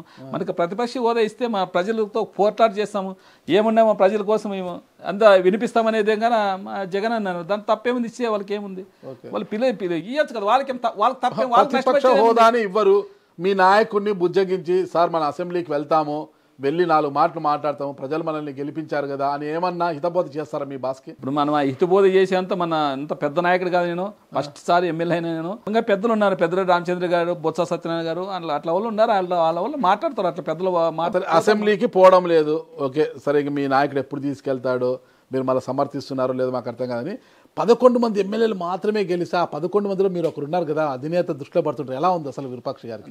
అది మాత్రం చాలా హ్యాపీగా ఉంది, మాకు చాలా హ్యాపీ. మా అధినాయకులతో ఇప్పుడు ఎట్లా అంటే 160-150 మంది ఉన్నప్పుడు వాళ్ళ తాకి కలిసి ఇవ్వలేదు తెలియదు, నాకు తెలియదు. కానీ నేను మాత్రం ప్రతిసారి మా జగన్ సార్ ఎన్నుకుంటే నాకు చాలా హ్యాపీగా ఉంది, చాలా థ్రిల్గా ఉంది మనిషికి. ఓకే, మీకు అంతో ఇంతో సపోర్ట్ చేసిన రాంపురం సోదరులో సాయిప్రసాద్ రెడ్డి గారు ఓడిపోయారు, వెంకటరామరెడ్డి గారు ఓడిపోయారు, బాలనాగ రెడ్డి మాత్రమే గారు మీరు గెలిచారు. ఎలా ఉంది అసలు? అంటే వాళ్ళు గెలిచినారంటే మళ్ళీ అక్కడ ఏం జరిగిందో ఏమో. ఇప్పుడు చాలా మంది ఇప్పుడు చూసిన మహారాష్ట్రలోనే కానీ ట్యాంపరింగ్ అంటున్నారు, హర్యానాలో ట్యాంపరింగ్ అన్నారు. మీరు ఓడిపోవాలి కదా, అంటే మాది ఇంకా మెజార్టీ ఎక్కువ వచ్చింది కదా. అవునా? మా వాల్మీకిలో చాలా మంది మా వాల్మీకులని ఎక్కువ మెజార్టీ తెచ్చిన దానికే తక్కువ మెజార్టీతో మనం గెలిచినాము. ఇంకా ఎక్కువ మనకి 50,000 మెజార్టీ వచ్చినవచ్చు మాకి. వాళ్ళు ట్యాంపరింగ్ దాటుకొని మేము గెలిచినాం అనుకోవచ్చు కదా. చాలా మేధావులు అయిపోయారు మీరు. ఓకే, ఎమ్మెల్యేగా గెలిచారు, గెలిచిన వెంటనే వారం రోజులకు అనుకుంటా ఐ థింక్ గుంటకల్లో సాయి కృష్ణ నరసింహం ఆడక మీ అనుచరుడు, ప్రధాన అనుచరుడు కూర్చోయింటే అతని మీద ముసుగులు వేసుకొని వచ్చి మరి అతని మీద దాడి చేసిపోయారు కదా, ఎవరు చేశారంటారు? అది ఎవరు చేస్తారు? గుమ్మనూరు నారాయణే కదా. అవునా? మళ్ళా ఆయన చెప్పినాడు కదా, మన హాస్పిటల్కి పోతే చెప్పినాడు కదా, మన షేక్ అన్ననే, మన దోల్తాం షేక్ అన్న ఎవరు అంటే మీడియాకి ఇచ్చినాడు కదా, ఆయన నారాయణ గారే నన్ను కొట్టించింది. కొట్టాల్సిన, దాడి చేయాల్సినంత అవసరం ఉంది. ఎవరి మీద కోపం? మీ మీద కోపమా, అతని మీద కోపమా? ఎందుకో మళ్ళీ ఆయనకి తెలాలి, కొట్టించిన ఆయనకి తెలాల. ఎప్పుడు 10 ఏళ్ళ నుంచి ఆయన దగ్గర ఉన్నారు. అంత రౌడియా? 10 ఏళ్ళ నుంచి ఆ షేక్ అనే వ్యక్తి వాళ్ళ దగ్గర ఉన్నారు. మంత్రి 19 నుంచి 24 వరకు వాళ్ళ దగ్గరే ఉన్నారు. ఆ పిల్లోడు అక్కడే వాళ్ళ దగ్గర, ఆయన నారాయణ గారు వెనకే ఉన్నాడు. వాళ్ళు ఏమైందంటే ఇప్పుడు వాళ్ళు గుంటకల్లో ఆంధ్రప్రదేశ్ డిస్ట్రిక్ట్లో టీడీపీకి పోయినారు. వీళ్ళు ఇప్పుడు మనసు చంపుకొని ఎవరైనా పార్టీ మారమంటే ఎందుకు మారుతారు? వాళ్ళు మారు వైఎస్ఆర్ పార్టీ మాది, మేము పార్టీలో పనిచేసాము, మీరు అక్కడ పోయినారు కాబట్టి మీరు ఇక్కడ కానీ లేరు, మేము ఇక్కడే ఉంటాము. దాంట్లో వచ్చి మాకు షేక్ అనే వాళ్ళు మా బంధువు, మా అక్క కొడుకు, మా అక్క మరిది కొడుకు, మా అక్కని ఇచ్చినాము. అక్కడ షేక్ అనే వాళ్ళు పెద్ద మా అక్కే ఇచ్చినారు. మా మాకు వచ్చిందనే విధంగా మనకు పని చేసినారు. ఆ పని చేసిన దానికి వాళ్ళు దానికి కొట్టించే ధర్మం ఏమన్నా ఉంది? ఆయన నారాయణ ఎనికే తిన్న 5 ఏళ్ళు ఆయన ఎనికే తిన్నారు, ఆయన కార్యకర్త ఆయన ఎనికే. కేసు పెట్టారు మీరు? కేసు పెట్టినాం కదా. ఏమైంది కేసు? మళ్ళీ కేసు రిమాండ్ పంపిస్తుంది కదా. ఆడ కర్నూలు ఎస్పీ మేడంకి ఫోన్ చేసినా నేను, ఈ కర్నూలు ఎస్పీ గారికి చేసినాను, ఆంధ్రప్రదేశ్ ఎస్పీ గారికి చేసినాను. ఎందుకంటే వాళ్ళ మీద కేసు పెట్టినాను. ఒక రోజులోనే వాళ్ళ ముసుగులన్నీ తీసేసేటట్లేదు, ఎక్కడ సీసీ కెమెరాలు తీసి వాళ్ళు మొత్తం రిమాండ్కి పంపించింది కదా వాళ్ళు. ఓకే, ఆ తర్వాత దాడి చేసిన తర్వాత వాహనాలపైన కూడా దాడి చేశారు, ధ్వంసం చేశారు కదా మీ వర్గీయులవి గుంతకల్లోనే. అది ఎవరు చేశారు మళ్ళా? అది అంటే మనకి ఇదైతే ఆయన చేపించినాడు, అది ఎవరు చేసినా మనకి తెలుగున మాట్లాడేది ఏంటి అసలు మీ మీద, విరూపాక్ష గారి మీద ఎందుకో మళ్ళీ ఆయనకి తెలాల. ఆయన మీద అయితే నాకు ఇప్పటికి కానీ పగలేదు. ఆయన గుమ్మనూరు జయరాం మీద ఆయన ఎందుకో మన నా మీద ఎంత పగవాలి? ఆయన ఇప్పుడు ఈ రోజు నేను నోటి చెప్తాను, ఈ రోజు ఆయన ఆలూరులో జగన్మోహన్ రెడ్డి గారు టికెట్ ఇవ్వకున్న దానికే ఈ రోజు మళ్ళీ గుంటకాలకు తెచ్చుకొని ఎమ్మెల్యేకి గెలిచినావు. ఈ రోజు నువ్వు అదృష్టవంతులు అనాలి ఇప్పుడు, ఎందుకంటే నువ్వు ఇక్కడ ఉంటే నువ్వు కానీ ఓడిపోతుంటివి, నువ్వు కానీ ప్రతి ఊనే ఉంటుంటివి. మీ మామ టీడీపీ నుంచి పోటీ చేస్తుంటే మీరు గెలిచేవారా? ఖచ్చితంగా గెలుస్తాం. ఎలా గెలుస్తారు? ఆయన అసలు 3వ సారి గెలిచారు. ఆయన సీనియర్ మీకన్నా, రాజకీయాలతో అవకాశం పట్టాడు ఆయన. ఇదే పెట్టుకోవచ్చు, ఇదే తీసుకోవచ్చు. ఆయన టికెట్ ఇవ్వలేదు ఇక్కడ, ఎందుకు తీసుకోవచ్చు కదా? నేను ఆలూరులోనే ఉంటాను, నాకు ఆలూరు సంబంధంలో తెచ్చి పెట్టుకొని పెట్టచ్చు కదా. మనం వద్దండి మీద 2029లో మీ మామకు టికెట్ వస్తే మీ మామ మీద గెలుస్తారు. ఎవరు మామే కాదు, ఎవరైనా కానీ మేము వైసీపీ తరఫు మేము పోటీ చేస్తాం, గెలుస్తాం ఎవరైనా కానీ. జయరాం గారు మీ ప్రత్యర్థి అయితే గెలవగలరా? డిపాజిట్ వస్తుందా మీకు? ఎవరైనా కాదు, చంద్రబాబు నాయుడు వచ్చినా ఆలూరులో మేమే గెలుస్తాం, వైసీపీ గెలుస్తుంది. అవునా? అంత బలంగా చెప్తున్నారు? అంతే, మళ్ళీ వైసీపీ బలం అంతే. వైసీపీ బలం కానీ విరూపాక్ష గారు ఇప్పుడు కాంగ్రెస్ 3 సార్లు గెలిచింది, వైసీపీ 3 సార్లు, 6 సార్లు 30 సంవత్సరాలు. ఆలూరు అంటే వైఎస్ఆర్ కాంగ్రెస్ అంతే. ఎన్నికల సమయంలో మీరు మీ మామ పెద్ద ఎత్తున విమర్శలు చేసుకున్నారు కదా బాబా, చాలా వాడి వేడిగా విమర్శలు. ఇప్పుడు అంతా ఏం చల్లారిపోయింది, అంతా ఏమన్నా మళ్ళీ లోపల ఏమన్నా మామాలు రాజయ్యారా? వాళ్ళు మేము రాజైనా వాళ్ళు రాజు గారు. ఎందుకు? వాళ్ళకి అంతే, నాసరింగ్ ఎమ్మెల్యే గెలిచినాడనే బాధ ఆయనకి అంతే. దాంట్లో తప్పేముంది? మళ్ళీ ఏమో ఆయనకే తెల్లాల, ఆయనకే తెల్లాల. ఇప్పుడు ఆయన నాకు ఇచ్చిన దానికే గుంటకలకి ఇచ్చిన పోయినా నువ్వు గెలిచినావు, అధికారం వచ్చింది, సంతోషపడాలా. ఆయన సంతోషపడలేదు. ఆయన మనకు అంత బాధ ఏమో నాకు అర్థం కదా ఆయన బాధ. ఆలూరు ఒక కేంద్ర బిందువు అవుతుంది అందరికీ కూడా. రాంపురం సోదరులు కూడా మంత్రాలయం, ఆదోని, ఆలూరు, గుంతకల్లుని లైన్ చేసుకోవాలని చూస్తున్నారు. ఓకేనా? గుమ్మనూరు సోదరులు వచ్చేసి గుంతకల్లు, ఆలూరు, బళ్ళారి, కర్ణాటకలో మోక, ఈ 4 ఇట్లా లైన్ చేసుకోవాలని చూస్తున్నారు అనమాట. ఎవరికి వారు లైన్ చేసుకోవాలి. అందరూ కూడా ఆలూరుని కేంద్ర బిందువు చేస్తున్నారు. ఎందుకంటారు? అంటే సెంటర్ కదా, కర్ణాటకకి అంత సెంటర్ బార్డర్ కదా. ఏమి అటు ఇటుగా ఏం చేసుకోవాలని ఆడే చేసుకోవచ్చు అనే కదా ఆలూరు సెంటర్ కదా. అన్ని దిగుమతులు ఎగుమతులు అన్ని ఇక్కడే ఉంటాయి కదా. కర్ణాటక లాస్ట్ పార్ట్ ఇది. ఏదన్నా చేసుకో. ఇప్పుడు మోక ఆయనే కదా ఇప్పుడు, నాగేంద్ర కదా ఎమ్మెల్యే. అవును అవును, మంత్రిగా ఉండి మళ్ళీ రాజీనామా చేసి ఇప్పుడు ఎమ్మెల్యేగా ఉన్నాడు. ఎమ్మెల్యేగా వాళ్ళ బ్రదరే. అదే మోక, బళ్ళారి, ఆలూరు, గుంతకల్ వాళ్ళ లైన్ చేసుకోవాలని చూస్తే రాంపురం సోదరులు ఇట్లా లైన్ చేసుకోవాలని చూస్తున్నారు. రాంపురం సోదరు ఎప్పుడు ఆలూరు అడగలేదు, ఎప్పుడు అడగలేరు వాళ్ళు. అప్పుడు అడగలేదు వాళ్ళు. అంటే ఏంది అడగలేదు? మిమ్మల్ని ప్రోత్సహించి మిమ్మల్ని ముందర పెట్టారు కదా వాళ్ళ మనిషిగా. ఊహోత్సహించి అంటే అదన్నీ అబద్ధం. వ్యక్తిగతంగా వాళ్ళకి మనం పరిచయం అంతేగాని ఈ రాజకీయంగా అంటే వాళ్ళు ఎప్పుడు మనకి ప్రోత్సాహం చేయలేదు. వాళ్ళని అనకూడదు. వాళ్ళు చాలా సార్లు అన్నాడు ఆయన, గుమ్మనూరు జయరాం గారు. వాళ్ళే మన రాంపురం సోదరులే సపోర్ట్ అని చెప్పినారు. కానీ అయినా ఆయనకు ఒకసారి పూర్ణగానే చేసి చెప్పినారు వాళ్ళు. ఇప్పుడు ఆలూరు ఎమ్మెల్యే విరూపాక్షి గారు, కానీ అనధికార ఎమ్మెల్యే గుమ్మనూరు జయరాం గారు అంటున్నారు కదా. ఆయన ఎప్పుడు గుంతకల్ కన్నా ఎక్కువ ఇక్కడే ఉంటారు కదా, ఆలూరులోనే ఉండి రాజకీయాలు చేస్తున్నారు. మా పార్టీ కదా, టీడీపీ పార్టీ. మేము ఎట్లనే వాళ్ళ ఇన్ఛార్జ్ వాళ్ళకి తెలియదు, మాకేం సంబంధం. మీ పవర్ ఏమన్నా కొనసాగుతుందో ఇక్కడ? మా పవర్ అంటే మేము ఇప్పుడు మీకు తెలుసు అప్పుడే ఎంత అరాచీలు చేస్తున్నారు టీడీపీ వాళ్ళు. పవర్ సాగనిస్తారు, మమ్మల్ని సాగనిస్తారు. అప్పుడు చూస్తున్నారు మీరు. కానీ రాష్ట్రంలో 170 కాన్స్టిట్యూన్సీలో ఎంత వివత్సం చేస్తున్నారు, ఎంత అలజడి చేస్తున్నారు, ఎంత ఇబ్బంది పెడుతున్నారు. మీరేం బీభత్సం చేయడం లేదా? ఎవరు అధికారంలో ఉన్నోళ్ళు అంత బీభత్సం చేస్తే పట్టుమని 15 మందిలో 11 మంది ఎమ్మెల్యేలు ఉన్న మీరు ఈ ఏరియాలో మీరు ఒకటే ఎమ్మెల్యే అడిగితే బాలనాగర్ గారు, మీరు పోయి గాలిమరాలు దాని వాళ్ళ మీద 3 కేంద్రాల మీద దాడులు చేసి విచ్చలవిడి చేసి దౌర్జన్యాలు చేసి అధికార పార్టీ వాళ్ళు చేస్తే ప్రతిపక్షంలో మీరు చేసి వాళ్ళు చేయరా? అది అబద్ధం. అది టీవీలు మొత్తం పేపర్లు అంతా ప్రతిపక్షంలో కేసులు కూడా పెట్టారు. కాదు, ప్రతిపక్షంలో రిమాండ్ పంపించారు కదా.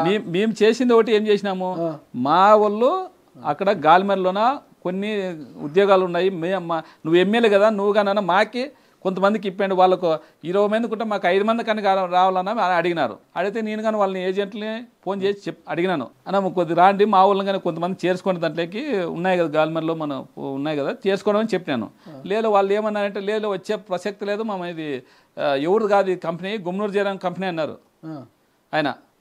గుమ్మనూరు జయరాం కంపెనీ అంటే సర్లే గుమ్మనూరు జయరాం కంపెనీ కానీ లేని మా వాళ్ళు ఏం చేసి మా కార్యకర్తలు ఏం చేసినారంటే ఒకసారిలే మీరు చెప్తే మా ఎమ్మెల్యే చెప్తే పిలిచినారు రారా అని వాళ్ళు పోయి ఆఫీస్కి తాళాలు వేసినారు అంతే. ఆఫీస్కి తాళాలు వేయడం కూడా విధులకు ఆటంకం కలిగించడం అవుతుంది, ట్రెస్ పాస్ అవుతుంది కదా. విధులకి ఏం కాదు, విధులకి ఏమవుతుంది? తాళాలు వేస్తే వాళ్ళు ఎట్లా వర్క్ చేసుకుంటారు? ఓ రోజు చేసి ఏమైనా మొత్తం మునిగిపోతాయా? ఎందుకు చేయాలా? మీరు ఏజెంట్ రావాలి కదా. మా కార్యకర్తలు వాళ్ళ కార్యకర్తలు పోయి వేసినారు, మా వాళ్ళు మేము కాదు పోలేదు, కార్యకర్తలే. మీ వాళ్ళకు ఉద్యోగాలు లేకపోతే దాడులు అన్ని పగలు కొట్టేశారు. మీరే అంటున్నారు కదా గుమ్మనూరు జయరాం గారు గుంటకల్ ఎమ్మెల్యే, మళ్ళీ ఆయన వర్గీయులు మొత్తం మీరు పనిచేసి ఎట్లా ఒప్పుకుంటాం? మేము ఎట్లా ఒప్పుకునేది? మా కార్యకర్తలు ఉన్నారు కదా, మేము మాకు అధికారంలో ఉన్నారు, ఏమని చేస్తారు? వాళ్ళ గుంటకల్లో చేసుకోవాలి కదా ఆయన. అది ఇక్కడ కూడా అధికారం వాళ్ళదే కదా, వాళ్ళదే. మేము ఎమ్మెల్యే కదా, కనీసం మేము 20 మందిలో 15 మంది వాళ్ళు పెట్టుకుని 5 మంది మామూలుకి ఇమ్మన్నాం కదా. ఇప్పుడు మీరు ఒక పోలీస్ స్టేషన్కో, ఒక ఎంఆర్ ఆఫీస్కో, ఎంపీడీ ఆఫీస్కో ఫోన్ చేస్తే మీరు చేసిన మీ తర్వాత వీరభద్ర గౌడ్ గారు కావచ్చు, గుమ్మనూరు జయరాం గారు ఫోన్ చేసి ఎవరి మాట ఎక్కువ చెల్లుతుంది? అధికారంలో వాళ్ళ మాట చెల్లుతుంది, నా మాట వాళ్ళ మాట చెల్లుతుంది కదా. వాళ్ళ మాట చెల్లుతుంది కదా, వాళ్ళు పోయినారు అక్కడికి. మరి మీరెందుకు పోయినారు దాడులు చేసేకి? భయం లేదా? అధికార పార్టీ వాళ్ళు మన మీద కేసులు పెడతారనేసి. దాడి చేసే పోలేము. దాడి చేశారు కదా. దాడి చేయలేదు, అది చేసింది ఎవరు? టీవీలను చూపించాయి కదా మొత్తం పగలు కొట్టి. దాడి చేసింది ఎవరు? గుమ్మనూరు నారాయణ. ఆయన ఎందుకు చేస్తాడు? మళ్ళీ వాళ్ళ దగ్గర కంపెనీ, అది వాళ్ళ కంపెనీలో ఆయనే దాడులు చేసుకుంటారు. మళ్ళీ మా మీద కేసులు పెట్టేకి. ఓకే, ఇప్పుడు అది మేము మా వాళ్ళు కేవలం తాళాలు వేసినారు. దానికి పోయి తాళాలు వేసింటే ఈయన పోయి వెనుక నుంచి పోయి మొత్తం ఆడ ఫర్నిచర్ ల్యాప్టాప్లు మొత్తం చైర్లు గీరు అని మొత్తం పలుకొట్టింది ఆయనే కదా, నారాయణ కదా. నారాయణ చేసి వీడియోలు తీసి అంతవరకు వీడియోలు తీశారా? ఆ వీడియోలు వాళ్ళు తీసినారు కదా. మీరు తీసి మళ్ళీ చట్టానికి సమర్పించవచ్చు కదా పోలీసులకు. మా వాళ్ళు వెళ్ళిపోయినారు, మా వాళ్ళు లేరు కదా అప్పుడు. ఆడ తాళాలు వేసినా మా ఎమ్మెల్యేతో మాట్లాడమని చెప్పి గుమ్మనూరు నారాయణ అన్ని పలుకుడితే మీ వాళ్ళు ఎందుకు రిమాండ్కి పంపించారు అరెస్ట్ చేసి? అదే ప్రతిపక్షం ఉంది అని దానికే కదా. తాళాలు వేసేకి ఏమనంటే స్టేషన్ బెయిల్ ఇస్తారు, కేసు పెట్టలేరు, సంతోషం. స్టేషన్ బిల్ ఇస్తారు కదా, వాళ్ళు అవన్నీ చేసి మొత్తం బీభాసం చేసి మన పలగొట్టేసి ల్యాప్టాప్లు కొత్త ల్యాప్టాప్లు వాళ్ళు గోడాడుతున్నారు ఇప్పుడు. అది చేసిన దానికే గుమ్మనూరు జయరాము అని ఆడ లేదు కదా వాళ్ళ కంపెనీ. ఇప్పుడు ఏజెన్సీ వచ్చింది, కొత్త ఏజెన్సీ వచ్చింది. వాళ్ళు ఇప్పుడు అక్కడ ఉన్న వాళ్ళకి 3,000 రూపాయల శాలరీ కానీ పెంచినారు వాళ్ళు. కొత్త ఏజెన్సీ వచ్చి ఇప్పుడు నా నుంచి లాభమే కదా, ఇప్పుడు మా ఎమ్మెల్యే నుంచి లాభమే కదా వాళ్ళు అనుకుంటున్నారు. ఇప్పుడు కావాల్సిన మీరు ఒకసారి మీరు కానీ పోదాం అక్కడ పోయి, పోదాం అక్కడ ఖచ్చితంగా పోయి అడుగుదాం అక్కడ. విరూపాక్ష గారికి మంది మార్బలం ఎక్కువ ఉంటుంది. గతంలో కూడా గుమ్మనూరు జయరామకి ఎప్పుడు అవసరమైన మనుషుల్ని పంపించేవారు. అందుకే విరూపాక్ష గారిని డైరెక్ట్గా అటాక్ చేయరు అంటుంటారు, వాస్తవమేనా? మంది మాల్బరం అంటే లేదు, కార్యకర్తలు ఉన్నారు అంతా. మనమంతా మేమంతా మండలంలో ఫ్యామిలీ ఉన్నట్ల. ఇప్పుడే కాదు, చాలా ఏళ్ళ నుంచి. ఇప్పుడు మన జేగులపాటి సంజయ్ గారు ఉంటారు, మీకు తెలిసి ఉంటుంది. ఆయన ఇప్పుడు లేరు. మేము అప్పటి నుంచి మేము ఈ ఏరూరు అయితేనేమి, దేవులపాటి అయితేనేమి, చిప్గిరి అయితేనేమి, ఇవన్నీ గ్రామాలు మేమంతా ఒకటిగా ఉంటాం.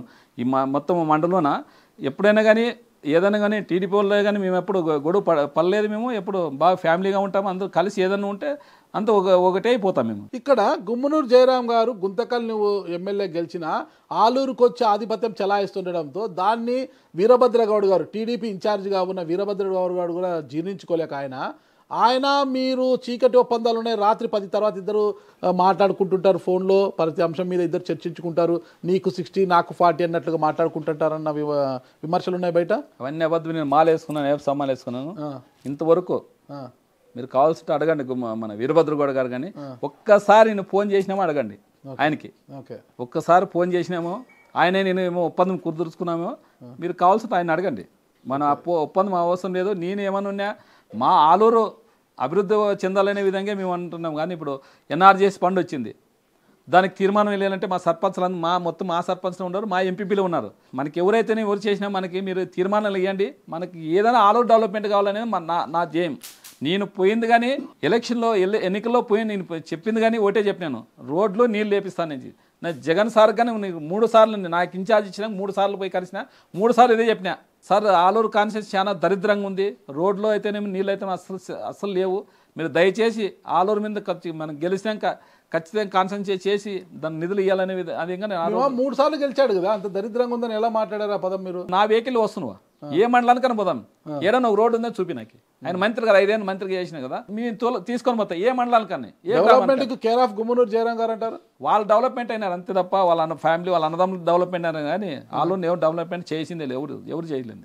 ఇప్పటికీ చాలా సామాన్యంగా ఉంటారండి వాళ్ళు ఎక్కడ డెవలప్ అయ్యారు? కాలేరా, ఎక్కడ డెవలప్ అయ్యారు చెప్పండి? చాలా సామాన్యంగానే కనిపిస్తారు నాకు వాళ్ళు. మళ్ళీ డెవలప్మెంట్ అంటే సంతోషమే, ఇంకా దానికి దానికి సమర్థించిన అంటే సంతోషమే. మీరు ఇంకా గాలి మరల మీద దాని మీద దాడి చేసి మీరు డెవలప్ అయ్యారేమో అనిపిస్తుంది నాకు. గాలిమన్ డెవలప్మెంట్ చేసి కాదు, మీరు పోయండి, మీరు ఉంటారు మీ ఛానల్లో ఉంటారు, పోయి అడగండి అక్కడ పోయి. మేము మాకేమైనా రూపాయి ఏమైనా ఇచ్చినారేమో, మేము కేసులు మోసుకొని దానికి ఖర్చులు పెట్టుకున్నాం, ఇంకా మా చేతి నుంచి పడింది. ఇంకా సరే గెలిచినారు, అసెంబ్లీకి వెళ్ళే యోగ్యము లేదు, మీ బాస్ వల్ల అసెంబ్లీకి వెళ్ళే యోగ్యము లేదు, వెళ్ళమనే ఇంకా స్టార్టింగ్ ఇప్పుడు 6 నెలలు అయింది. నెక్స్ట్ పోవచ్చేమో మా అధినేత కానీ చెప్పొచ్చు, పోదా తీసుకొని పోతారు ఆయన కానీ. పోరని ఎట్లా అంటావు నువ్వు? చూద్దాం, మీ అధినేత చాలా మొండోడు అంటారు కదా, మనసు మార్చుకుంటాడు. పోదాం, మీరు మారుస్తారా? మేము చెప్తాము, ఆయన కానీ మనసు మారిపోతుంది. ఏ మూలన్నా ఉందా మీకు అసెంబ్లీకి వెళ్ళాలి మా సార్ ఎప్పుడెప్పుడు ఒప్పుకుంటాడా అనేసి? వండుకోండి ఎట్లుంటుంది. ఇప్పుడు ఎమ్మెల్యే అయినాక అసెంబ్లీ అంటే దేవాలయం ఉన్నట్టు, అది అక్కడ పోవాలంటే సామాన్యులు పోలేరు కదా. ఒక ఎమ్మెల్యే తప్ప ఎవరైనా పోతారు అక్కడ అసెంబ్లీలో కడగ పెట్టే కాదు కదా. అట్లాగే ఎమ్మెల్యే పోలని మాకు ఉంటుంది. ఎందుకు మీ మామ జయరాం గారు వచ్చి, అల్లుడు నువ్వు ఆడుంటే ఇట్లా అసెంబ్లీకి వెళ్ళలేవు, జగన్మోహన్ రెడ్డిని అసెంబ్లీకి పంపిడు, వచ్చేయి తెలుగుదేశం పార్టీలోకి వచ్చేసి హ్యాపీగా నీకు ఒక 20 కోట్ల 30 కోట్ల ఇప్పిస్తాను, నిధులు ఇప్పిస్తాను, బాగా వర్క్ చేసుకుంటూ డెవలప్మెంట్ చేసుకుంటూ అంతా కలిసిమెలిసి ఉంటామంటే కండువా మారుస్తారా లేదా? నా ప్రాణం ఉన్నంత వరకు కండువా మార్చే ప్రసక్తి లేదు. ఎందుకు? నేను ఒక సామాన్య కార్యకర్త. నేను అలాంటిది జగన్మోహన్ రెడ్డి గారు నన్ను పిలిచి అట్లా వాళ్ళు చాలా మందిని చూస్తాను, మీ మామ మార్చే ప్రసక్తే లేదు అని. ఒకరికత్త నాకు అవసరం లేదు. నేను ఒక సామాన్య కార్యకర్త. మీరు కానీ చూసినారు ఇల్లు ఎట్లుందో, మా చిప్గిల్లు ఎట్లుందో. అలాంటిది జగన్మోహన్ రెడ్డి పిలిచి నాకు జనవరి 10వ తారీఖు పిలిచి, నీకు ఎమ్మెల్యే టికెట్ ఇస్తున్నాను, నువ్వు పోయి ప్రచారం చేసుకోపని పిలిచి నన్ను ఇచ్చినాడు కాబట్టి నాకేం అవసరం లేదు. నేను నా కట్టకాలే వరకు నేను వైసీపీలోనే ఉంటా, నేను చనిపోయినా నా శవం పైన వైసీపీ కండువా కప్పాలి అన్న ఎమ్మెల్యేలు కూడా ఈరోజు పార్టీలు ఫిరాయించి తెలుగుదేశం పార్టీలో ఉన్నారు. వేరే నాకు ఒగురుతో అవసరం లేదు నాకు. నా సిద్ధాంతం నాది వేరు. ప్రమాణం చేయండి. ప్రమాణం చేసి చెప్తున్నా, నేను పార్టీ విరూపాక్షని నేను రాజకీయాల్లో ఉన్నంత వరకు వైఎస్ఆర్ కాంగ్రెస్ పార్టీలోనే ఉంటా, జెండా మారను, జెండా వీడను అని ప్రమాణం చేయండి. ప్రమాణం చేసే పని ఎందుకు? మాల్లో ఉన్నాక మాట చెప్తాను చాలు అంతేనంటారా? మాలలో ఉండి మరి చెప్తున్నారు. లేదు, పార్టీ మనం రాజకీయాలనుక దూరం ఉంటాం కానీ పార్టీ నాకు అవసరం. పార్టీ మారు రాజకీయాలకి ఏమన్నా దూరం కొంటే పోతాం, అంత తప్ప పార్టీ మారాలని మేము మారం. మామతో కలిసి జర్నీ చేయాలనే ఆలోచన ఉందా? వేరు వేరు పార్టీలో ఉన్నా కూడా మామతో కలిసి జర్నీ చేయాలనేసి. జర్నీ మనం చేయాలని వాళ్ళు చేసుకోలేరు. ఓకే, అంత ఎదిగిపోయారంటారా?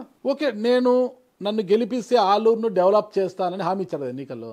మరి ఏం డెవలప్ చేస్తారు? ఇప్పుడు గవర్నమెంట్ లేదు, మీకు ఫండ్ ఇవ్వదు, పార్టీ మీకు గవర్నమెంట్ ఫండ్ ఇవ్వదు, ఓడిపోయిన ఎమ్మెల్యే గారు ఇస్తే వీరభద్ర గౌడ్ గారికి ఇస్తారు. ఆయన ఏమైనా లెటర్స్ పెట్టుకుంటే పలానా రోడ్లకనో కాలువకనో ఆయనకి ఇస్తారు. మీకైతే ఒక రూపాయి కూడా రాదు, మీకు ఎస్డిపి నిధులు ఏమి రావు. మళ్ళీ పరిస్థితి ఏంటి? ప్రజలకు ఏం చెప్తారు? నేను ఎమ్మెల్యేగా గెలిచినతోనే ఆఫీసర్లతో 6 మండలాల దగ్గర ఎట్లా, ఎందుకంటే ప్రతి గ్రామం రిపోర్ట్ నాతో ఉంది. ఏ రోడ్ ఎట్లుంది, ఏ గ్రామానికి కింద మొత్తం 6 మండలాలు మొత్తం చెప్పి నేను ఎస్టిమేషన్ వేయించి, నేను గెలిచినతో 3 నెలలకే ఎస్టిమేషన్ వేయించి మొన్న కలెక్టర్ గారికి 3 నెలల క్రితం కలెక్టర్ గారు మొత్తం డేటా ఇచ్చిన నేను. ఆ రోజు మన చంద్రబాబు నాయుడు గారు పత్తికొండకు వస్తుంటే ఆఫీసర్లతో డేటా లేదు, ఆలూరుది డేటా లేదు, వీరభద్రగౌడ్తో డేటా లేదు. నన్ను అడిగినారు, వాళ్ళందరూ నన్ను అడిగినారు. నేను ఇస్తే విత్ 5 నిమిషాల వాళ్ళకి డేటా పెట్టినా. 6 మండలాల రోడ్లు డెవలప్మెంట్ది వాళ్ళకి పెట్టినాను. నేను ఇచ్చినాను, కలెక్టర్ గారికి ఇచ్చినాను. అదేవిధంగా మన జిల్లా మంత్రి వచ్చినారు కదా నిమ్మల రామయ్య నాయుడు, ఆయనకని ఇచ్చిన. సార్ మా ఆలూరు డెవలప్మెంట్ చేయండి సార్, రోడ్లు చాలా దరిద్రంగా ఉన్నాయి. మా ఆలూరు పక్క నేను కలెక్టర్ గారికి పోయినప్పుడు చెప్తుంటాను, సార్ మీరు మా ఆలూరుకి ఒకసారి విజిట్ చేయాలి సార్, మీరు చేస్తే మా ఆలూరు ఎట్లా చూడండి సార్, మీరు డెవలప్మెంట్ కావాలి సార్, మేము చేయాలి సార్ అని చెప్తాను.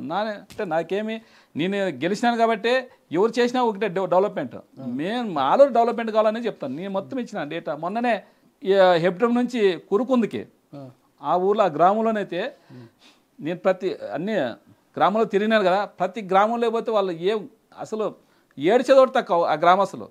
నీళ్ళని ఆయన మంత్రి గారిని 5 సంవత్సరాలు అడిగినారంట, ఆయన ఏం పట్టించుకోలేదన్నారు.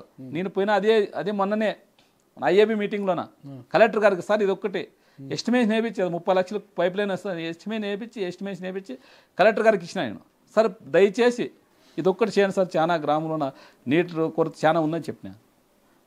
నేనంటే మా ఆలూరు తరఫున ప్రతిదీ డెవలప్మెంట్ కోసం నేను అధికారులకు ఇస్తూనే ఉంటాను. ఏమి ఇచ్చినా అది కంఠశోష అవుతుంది తప్పితే ఏం డెవలప్మెంట్ జరగదు కదా. అది అది అధికారంలో వాళ్ళు ప్రజలకి ఏం సమాధానం చెప్తారు? నేను అదే చెప్తాను. నేను డెవలప్మెంట్ నేను ఇచ్చినాను, నా లెటర్ ప్యాడ్లు తీసుకొని పక్క ప్రూఫ్తో ఇచ్చిన. నేను మనమంతా ఇస్తున్నాము, వాళ్ళు చేయకుండా నా తప్పు కాదు కదా.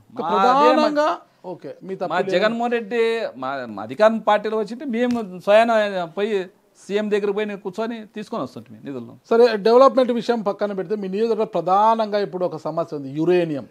కపటాల పరిధిలో యురేనియం తవ్వకాలు చేస్తూ ఉంటారు. ఇప్పటికే నమూనాలు సేకరించే పనులు ఉన్నారు. ప్రతి భూముల్లో కూడా పెద్ద పెద్ద గోయిలు పెట్టేశారు. రైతులంతా వ్యతిరేకిస్తున్నారు, వామపక్షాలంతా వాళ్ళకి మద్దతుగా నిలబడ్డాయి. దాని గురించి మీ కామెంట్ ఏంటి? అసలు మీ కామెంట్ పోయినాం కదా, సపోర్ట్ ఇచ్చినాం కదా మేము పోయినాము. అంతా మొత్తం మన రాష్ట్రం అంతా మొత్తం ఏ ఛానల్ చూసినా మందే వచ్చింది. ఆ రోజు పోయినా ఒప్పుకునే ప్రసక్తి లేదు. అడిగిన యురేనియం తవ్వకాలు తగిలితే క్యాన్సర్లు వస్తాయి, బబ్బులు పెరుగుతాయి, అంత మంటలు పుడతాయి, నీళ్ళు కలుషితం అయిపోతుంది అని మా గ్రామస్తులు మొత్తం అందరికి చెప్పినాను. చెప్పిన దానికి అవగాహన మనం చెప్పిన దానికి మొత్తం ఆ గ్రామస్తులు అలర్ట్గా ఉన్నారు. వాడు మాత్రం యురేనియం తవ్వకాలు జరిగినిచ్చే ప్రసక్తి లేదు. ఎప్పుడన్నా కానీ అక్కడ వాళ్ళ గ్రామస్తులు ఏమైనా వచ్చినా నేను ఇమీడియట్గా వెళ్ళిపోయి వాళ్ళకి సపోర్ట్ ఉంటాం. ఆడ మాత్రం తవనిచ్చే ప్రసక్తి ఉండదు. మీ బాస్ పైన FBI కేసులు పెడుతున్నారు ఇప్పుడు. అదానీ కేసులు, సెకీ కేసు మొత్తం కూడా కరెంటు దానికి సంబంధించి విద్యుత్కి సంబంధించి మొత్తం అదానీ కేసులు అన్నీ కూడా బనాయించారు కదా. మీరు ఇలా అందరూ ఎదురు తిరుగుతా పోతే మీ మీద కూడా కేసులు పడతాయి కదా. పెట్టండి, ఏమవుతాయి కేసులు? అవి కొత్తగా ఏముందని పెడతారు నా మీద? ఏముందని పెడతారు? ఇప్పుడు మీ మీద కేసులు లేవు? కేసు లేదు నా మీద. ఏముంది? మేము అంతా రైల్వేకి జిఎస్టీ కడతాం అంతే. నా మీద ఏముంటుంది? 18% GST కడతాం మేము. ఇంక నా మీద ఏముంటుంది కేసు? మాకేమైనా ఇల్లీగల్ ఏమైనా దందాలు ఉంటాయి కదా మా మీద కేసు పెట్టేది. వాళ్ళు నన్ను ఏం చేసుకోలేరు. ఏమీ డెవలప్ చేయకుండా 2029 ఎన్నికల్లో జగన్మోహన్ రెడ్డి గారు మళ్ళీ మీకు టికెట్ ఇస్తే ప్రజల ముందుకు ఏ విధంగా వెళ్తారు? ఇదే చెప్తామని, చంద్రబాబు నాయుడు డెవలప్మెంట్ మేము చెప్తున్నాము, చంద్రబాబు నాయుడు కలిసినా కానీ ఆయన పట్టించుకోలేము, మన ఆరును చిన్న చూపు చూసినా అదే చెప్తాము. వాళ్ళ మీద కదా, మాది కాదు కదా అధికారం ఉండేది. ఇప్పుడు మీరు గెలిచిన తర్వాత మీకే ఆఫర్ రాలేదా అధికార పార్టీ నుంచి, కూటమి నుంచి? ఫస్ట్ గెలిచినప్పుడు వచ్చింది అని ఇప్పుడు మళ్ళీ రాలేదా? ఇప్పుడేం రాలే. నువ్వు ఒక్కడేంది ఏం చేస్తావు అక్కడ ఇటువైపు వచ్చేసి అట్లేం లేదు వాళ్ళకే దిండి కూడా 164 మంది ఉన్నారు. వాళ్ళు మేము మమ్మల్ని తీసుకుని ఏం చేస్తారు వాళ్ళు? వాళ్ళకే దిండి కొన్ని వాళ్ళు కొట్లాడబట్టి మీరే చూస్తున్నారు. వాళ్ళకే కుస్తీలు పడుతున్నారు, ఎమ్మెల్యేలు కుస్తీలు పడుతున్నారు. ఇప్పుడు చూస్తున్నాము ఆదినారాయణ రెడ్డి, జేసీ ప్రభాకర్ రెడ్డి గారు వాళ్ళకే పడుతుంది. మమ్మల్ని మేము పోయి ఏం చేసేది? ఆదినారాయణ రెడ్డి బీజేపీ టీడీపీ కూటమి ప్రభుత్వమే కదా వాళ్ళు, కూటమే కదా వాళ్ళు. బీజేపీ, జనసేన, టీడీపీ అంతా ఒకటే కదా, కూటమే కదా. వాళ్ళే కుస్తీలు పడుతుంది, మేము పోయి ఏం ఆ కుస్తీలో మేము కుస్తీలు పట్టారా? ఇదన్నా ప్రశాంతంగా ఉన్నాం మేము. ఇప్పటి వరకు ఎప్పుడే కానీ వీరభద్ర గౌడ్ గారితో మీరు మాట్లాడలేదు? లేదు, మాట్లాడలేదు. ఒకసారి ఆయన బర్త్డేకి విషెస్ చెప్పేకేదో ఫోన్ చేసినట్టు ఎప్పుడు 2022లో. ఓకే, అంత ప్రేమ ఆయన మీద మీకు? ఏమో ఇప్పుడు మనిషి ఏదన్నా కానీ బర్త్డేకి ఇసొచ్చు. బర్త్డే అంటే ఎవరైనా ఇసొచ్చు, నువ్వు దానికేం పార్టీలకు సంబంధం లేదు, నా వ్యక్తులకు సంబంధం లేదు, వ్యక్తిత్వం అంతే. మీకు ఎంతమంది సంతానం విపక్ష గారు? 3, పెద్ద అమ్మాయి, 2 అబ్బాయిలు. 2 అబ్బాయిలు. ఆ అమ్మాయిని పెళ్ళైంది? అమ్మాయి పెళ్ళి అయిపోయింది. ఏం చేస్తారు వాళ్ళు? అల్లుడు రైల్వేలో గార్డుగా పనిచేస్తాడు. ఓకే, అంటే కాంట్రాక్టర్, రాజకీయ నాయకులు కాకుండా రైల్వే ఉద్యోగస్తుడికి వెళ్ళిపోయారు. రైల్వే ఉద్యోగాలు మన రైల్వేలో పనిచేస్తున్నారు. రైల్వే కాంట్రాక్ట్ కాబట్టి రైల్వేకి ఇచ్చినాము. Okay okay. కుమారులు ఏం చేస్తారు? కుమారులు ఆయన పెద్ద ఐఏఎస్ ప్రిపేర్ అవుతున్నాడు, ఢిల్లీలో ఉన్నాడు. చిన్న ఆయన మా రైల్వే కాంట్రాక్ట్కి ఆయన దాంట్లో కంపెనీకి చూసుకోమని దాంట్లోకి వదిలిపెట్టినాము. ఓకే, ఎమ్మెల్యే గారు, తమిళనాడులో జల్లికట్టు సాంప్రదాయంగా జరుగుతుంటుంది వాళ్ళకి అక్కడ క్రీడది. అదేవిధంగా మీ దగ్గర కూడా బన్నీ ఉత్సవాలు జరుగుతుంటాయి అనమాట. దాని మీద కూడా మీ గతంలో ఒకసారి మీరు ఏదో కామెంట్స్ చేశారు, మీరు బన్నీ ఉత్సవాలు ఖచ్చితంగా ఇక్కడ జరగదా, ఆనవాయితీగా వస్తుందని. అదేంతా కొట్టుకోవడము అదంతా ఏదో ఉంటుంది కదా? అంతా కొట్టుకోండి కాదు, బన్నీ ఉత్సవాలు అంటే సాంప్రదాయం, అది అంతే. దేవుడు వెళ్ళినప్పుడు బన్నీ ఉత్సవాలు అంటే మామూలు అంటే ఎవరు అడ్డు రాకున్నట్లు కట్టెలు పట్టుకొని, ఇప్పుడు జనాలు వస్తే ఇప్పుడు అదే కట్టెలతో కొట్టుకుంటారు, పుంజులు పట్టుకొని కొట్టుకోరు. అది పుంజులు తీసుకొని ఇప్పుడు జనాలు దేవుని మీదకి వస్తారని మామూలు కట్టెలు పట్టుకొని లైన్ పోతుంటారు అంతేని. మళ్ళీ అది కొట్టుకోవడం అసలు ఆనవాయితీగా వస్తుంది. అది మామూలు, అది కొట్టుకోవడం కాదు. అది కొట్టుకోవడమే చూపించారు చాలాసార్లు టీవీలలో కూడా, కొట్టుకోవడం, గాయాలు అవుతున్నాయి అది ఇది అని. అంటే మామూలు వ్యక్తిగతం ఏమైనా ఉంటే వాళ్ళు చేసుకుంటారు తప్ప అసలు బన్నీ ఉత్సవాలంటే మామూలు సాంప్రదాయబద్ధంగా మామూలు అంతా దేవుని ఎత్తుకొని మొత్తము అక్కడ కొండ మీద దిగి అక్కడ పోయి ఇక్కడ కిందకు వచ్చి అక్కడ వచ్చి మళ్ళీ తీసుకొని పోయి అక్కడ కార్యక్రమం చెప్తారు.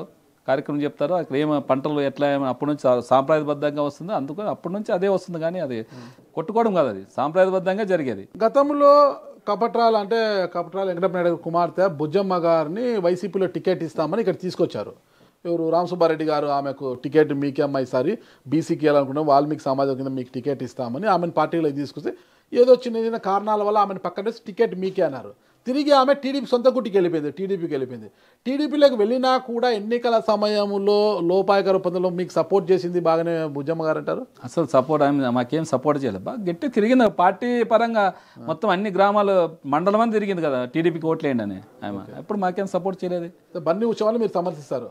బన్నీ ఉత్సవాలు సాంప్రదాయం అంతే. ఉత్సవాలు అది కొట్టుకోవడం కాదు. అది బన్నీ అంటే బన్నీ ఉత్సవాలు అంటే బన్నీ ఆ దేవుని తీసుకొచ్చినప్పుడు పుంజులు తీసుకొని మొత్తం కర్రలు తీసుకొని దేవుని దగ్గర అడ్డుకు రాకూడదు, కట్టలు అడ్డం పెడతారు అంతే, తీసుకొని అట్లా పోతుంటారు దేవుణ్ణి. అంతేగాని అది కొట్టుకోవడం కాదు. అది బయట ఏమన్నా కొట్టుకుంటున్నాం, మళ్ళీ ఆడ దేవుణ్ణి ఎత్తుకుపోయేటప్పుడు కొంతమంది ఇప్పుడు ఎక్కువ చాలా దాదాపు 1000 జనంలో భక్తులు వస్తుంటారు. అప్పుడు ఏ ఊరికోరికి తగులుకొని కొట్టుకుంటారు. అది తప్ప దేవుని గురించి అసలు దేవుడి గురించి మాత్రం అది అసలు కొట్టుకునేది కాదు. అది ఓకే. ఇటీవల కాలంలో జగన్మోహన్ రెడ్డి గారిని ఏమైనా కలిసారా? కలిసినా మొన్న. ఓకే, ఏమన్నారా? ఏమంటారు, ఏముంది దానికి అడగలేదా మీరు? అన్న అసెంబ్లీకి వెళ్దామన్నా ప్లీజ్ అన్న అనేసి. ఇప్పుడు అంత పెద్దలు అందరు ఉన్నారు, ఊకినే ఉంటే నేను ఒకటి అడిగితే ఏం బాగుంటుంది? ఎవరో ఒకరు అడగాలి కదా. అడిగినాను సార్ పోతే బాగుంటుంది సార్ అన్నాము. ఆయన అదే అన్నాడు, ఎందుకు అబ్బా మనకి పోయినా కానీ 2 నిమిషాలు ఇస్తారు, ప్రతిపక్ష హోదా ఇస్తే బాగుంటుంది అనే లెక్కలో ఆయన పాలసీ అనుకుంది. ఎట్లంటే ఆడ పోయి ఎమ్మెల్యేగా కూర్చుంటే ఏం బాగుంటుంది, ప్రతిపక్ష నాయకుడు కూర్చుంటే కొద్ది హోదా ఉంటుంది, కొంత టైం ఇస్తారు, 20 నిమిషాలు 10 నిమిషాలు టైం ఇస్తారు. టైం ఇస్తే దాని ప్రజల గురించి మాట్లాడేది బాగుంటుంది. ఏమికుంటారు 2 నిమిషాలు పోయి ఆయన కానీ ఏం చేస్తారు పాపం, ఇవ్వచ్చు కదా వాళ్ళు కానీ. ఫైనల్గా విరూపాక్ష గారి యొక్క భవిష్యత్తు లక్ష్యం ఏంటి? అసలు భవిష్యత్తు లక్ష్యం ఏముంది, అంతే చేసుకుంటూ పోతుంటాం అంతే. రైల్వే కాంట్రాక్ట్లు అయితే చేస్తున్నారు, రైల్వే కాంట్రాక్ట్లు నడుస్తున్నాయి. అంటే ఎమ్మెల్యేగా కొనసాగుతూ రైల్వే కాంట్రాక్ట్లు చేస్తున్నారు. అవి లేకపోతే కానీ మనకి ఇంకా ఇప్పుడు అది జీవనాధారం అదే కదా మనకి. ఓకే, ఇప్పుడు ఎట్లా అధికారులు లేరు, డబ్బులు కూడా రావు కాబట్టి కాంట్రాక్ట్లు చేసుకోవాలి, ఇక్కడ ఖర్చు పెట్టుకోవాలా, అంతే కదా. మీపై ఎన్నో ఆశలతో మీకు ఓట్లేసి గెలిపించిన ఆలూరు నియోజకవర్గ ప్రజలకు మీరేం చెప్పబోతున్నారు? నేను ప్రజలు కొట్టే చెప్తాను. నేనేమి ఎవరికన్నా కానీ ఇప్పుడు పవన్ కళ్యాణ్ కానీ మన పంచాయతీరాజ్ శాఖ మంత్రి ఆయన కానీ కలిసాను. ఆయన టైం నాకు దొరకలేదు, ఆయన మాకు దొరకడు ఉన్నాడు. ఆయనకి కానీ అడుగుతాను నేను పోయి రోడ్లు చాలా మాకు దరిద్రం. ఆలూరు అంటే మన 175 నియోజకవర్గాల కింద దరిద్రమైన కాన్స్టిట్యున్సీ అంటే మా ఆలూరు అని చెప్తాను. ఆయన దరిద్రానికి కారకులు ఎవరు? గత పాలకులే కదా. ఓకే, గత పాలకులే కదా, చూస్తున్నాం కదా, అన్ని పాలకులు అందరూ చూస్తున్నాం. ఏం చేస్తారు? డెవలప్మెంట్ చేయలే, ఎవరు చేయలే. మూలింటి మారప్ప గారు మంత్రిగా చేశారు, గుమ్మనూరు జయరాం గారు మంత్రిగా చేశారు, అందరూ కూడా మంత్రిగా చేశారు కదా. మూలింటి మారప్ప గారు కానీ ఆయన కానీ ఏం పట్టించుకోలేము మమ్మల్ని ఆలూరుని. ఎందుకో ఆయన మేము కానీ చాలాసార్లు కలిసినాం. అప్పుడు ఆయన పోయి హైదరాబాద్లో కూర్చొని అక్కడే ఉన్నాడు. డెవలప్మెంట్ మళ్ళీ అంటే ఆయన ఉన్నప్పుడు కొద్దిగా మా మండలంలోనైతే లిఫ్ట్ ఇరిగేషన్ వచ్చింది. అప్పుడు అది మంచి పని చేసినాడు రాజశేఖర రెడ్డి. ఇప్పుడు దాని నుంచి కొంతమంది రైతులు పంటలు పండించుకొని తింటున్నారు. ఇప్పుడు గుమ్మనూరు అయితేనేమి, బండ్నాలు అయితేనేమి, మళ్ళీ అదేవిధంగా ఇక్కడంతా బాగా మన చింతకుంట దగ్గర ఆయన ఉన్నప్పుడు అవి వచ్చినాయి. ఇంకా అంతకు తప్ప ఆయన మనకేమి డెవలప్మెంట్ మీద ఆయనకన్నా మగ్గు చూపా.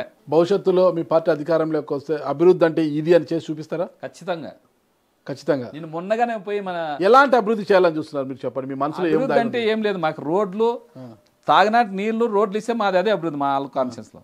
వేరేది ఏం లేదు. మొన్నగానే మన జగన్ సార్ కానీ రాజ్యసభ నిధులు ఎంపీ ఉన్నాయి కదా, ఆ రాజ్యసభ నిధులు ఇప్పాడు సార్ అని చెప్పి మొన్నగానే ఇచ్చి వచ్చినాము. తుంగభద్ర 19వ గేటు తెగిపోయినప్పుడు మీరు వెళ్ళినారు కదా, ఫస్ట్ పోయిన వ్యక్తి నేనే. ఓకే, 7 గంటలకల్లా అక్కడ ఉన్నా. ఎలా తెగిపోయింది ఏమన్నా చూసారు? అది లింక్, చైన్ లింక్ ఉంటుంది కదా, ఆ లింక్ అది ఇప్పుడుగానే చెప్పిన మొన్నగానే ప్రెస్ మీట్ ఇచ్చి చెప్పినాను మన అధికార కూటమి ప్రభుత్వానికి. ఎందుకంటే అక్కడ నుంచి అది తెగిపోయినా, గేట్ తెగిపోయినాక పాపం రాత్రి ఒకరు తిప్పులు పడి ఆ అధికారులు అనొచ్చు, మళ్ళా బిఆర్ నాయుడు ఎవరు ఆయన ఏదో డ్రాయింగ్ ఇచ్చేసినాడు. అది బాగా మంచి వర్క్ చేసిన 4 రోజులు అయిపు కొట్టేసినారు. అయిపు కొట్టిన తర్వాత మళ్ళా కేంద్ర నిపుణులు వచ్చి మొత్తం ఇవన్నీ 33 గేట్లు దాదాపు 70 సంవత్సరాలది చైన్ లింకులు ఉంటాయి, మొత్తం బాగా లింకులు ఉన్నాయి, చైన్లు ఉన్నాయి. ఆ చైన్ లింకులు పోయినాయి, ఖచ్చితంగా ఇవన్నీ దెబ్బతిన్నాయి. ఇవన్నిటికీ మార్పు చేయాలనే, కొత్త చేయాలనే విధంగా వాళ్ళు నిపుణులు చెప్పినారు. వాళ్ళు దాంట్లో కూటమి ప్రభుత్వం ఎందుకో మళ్ళీ దానికి నిధులుగా ఇవ్వలేదు. 52 కోట్లు మాత్రం ఇచ్చినారు. ఆ 52 కోట్లు ఎందుకైతే ఒకదానికి 5 కోట్లు ఏమో అవుతుందంట గేట్కి రిపేర్కి. 33 గేట్లు అంటే దాదాపు 1,20,00,000 ఏమో అవుతుంది. అది 120 కోట్లు ఏమో అవుతుంది. అది 120 కోట్లు పెట్టింటే తుంగభద్ర కింద చాలా ఇప్పుడు, ఎందుకంటే మన అనంతపురం డిస్టిక్ కానీ కర్నూలు డిస్టిక్ కానీ జీవనాధారం అంటే హెచ్ఎల్సి, ఎల్ఎల్సి అవన్నీ ఇప్పుడు ఉండేదంటే మన తుంగభద్ర నుంచే కదా. తాగునీటి సమస్య కానీ సాగునీటి కానీ 2 జిల్లాలు, అనంతపురం అయితేనేమి కర్నూలు అయితేనేమి 2 జిల్లాలకు పారుతున్నాయి. దాన్ని దృష్టిలో పెట్టుకున్నట్ల చంద్రబాబు నాయుడు గారు దాన్ని అస్సలు పట్టించుకోలేడు. దానికి వాళ్ళు చెప్పిన దానికి ఆటికి అయిపోయింది. ఆయనకేం చాలా గొప్ప బిఆర్ నాయుడు ఎవరు ఆయనకి చాలా గొప్ప సన్మానం చేసినారు కదా, ఆయన్నే సలహాదారుని పెట్టుకున్నారు. కానీ దీనికి మాత్రం ఆయన నిధులు ఇలా. ఓకే, ఎమ్మెల్యే గారు, మీరు ఆశించినట్టుగా ఖచ్చితంగా భవిష్యత్తులోనైనా మీకు పవర్ రావాలి, మీ పార్టీ అధికారంలో ఉన్నప్పుడు మీరు ఎమ్మెల్యే గెలిచి మీరు కలలు కన్న అభివృద్ధిని ఆలూరు నియోజకవర్గంలో చేసి చూపిస్తారని ఆశిస్తున్నాను. Thank you. నమస్తే అండి. నమస్తే.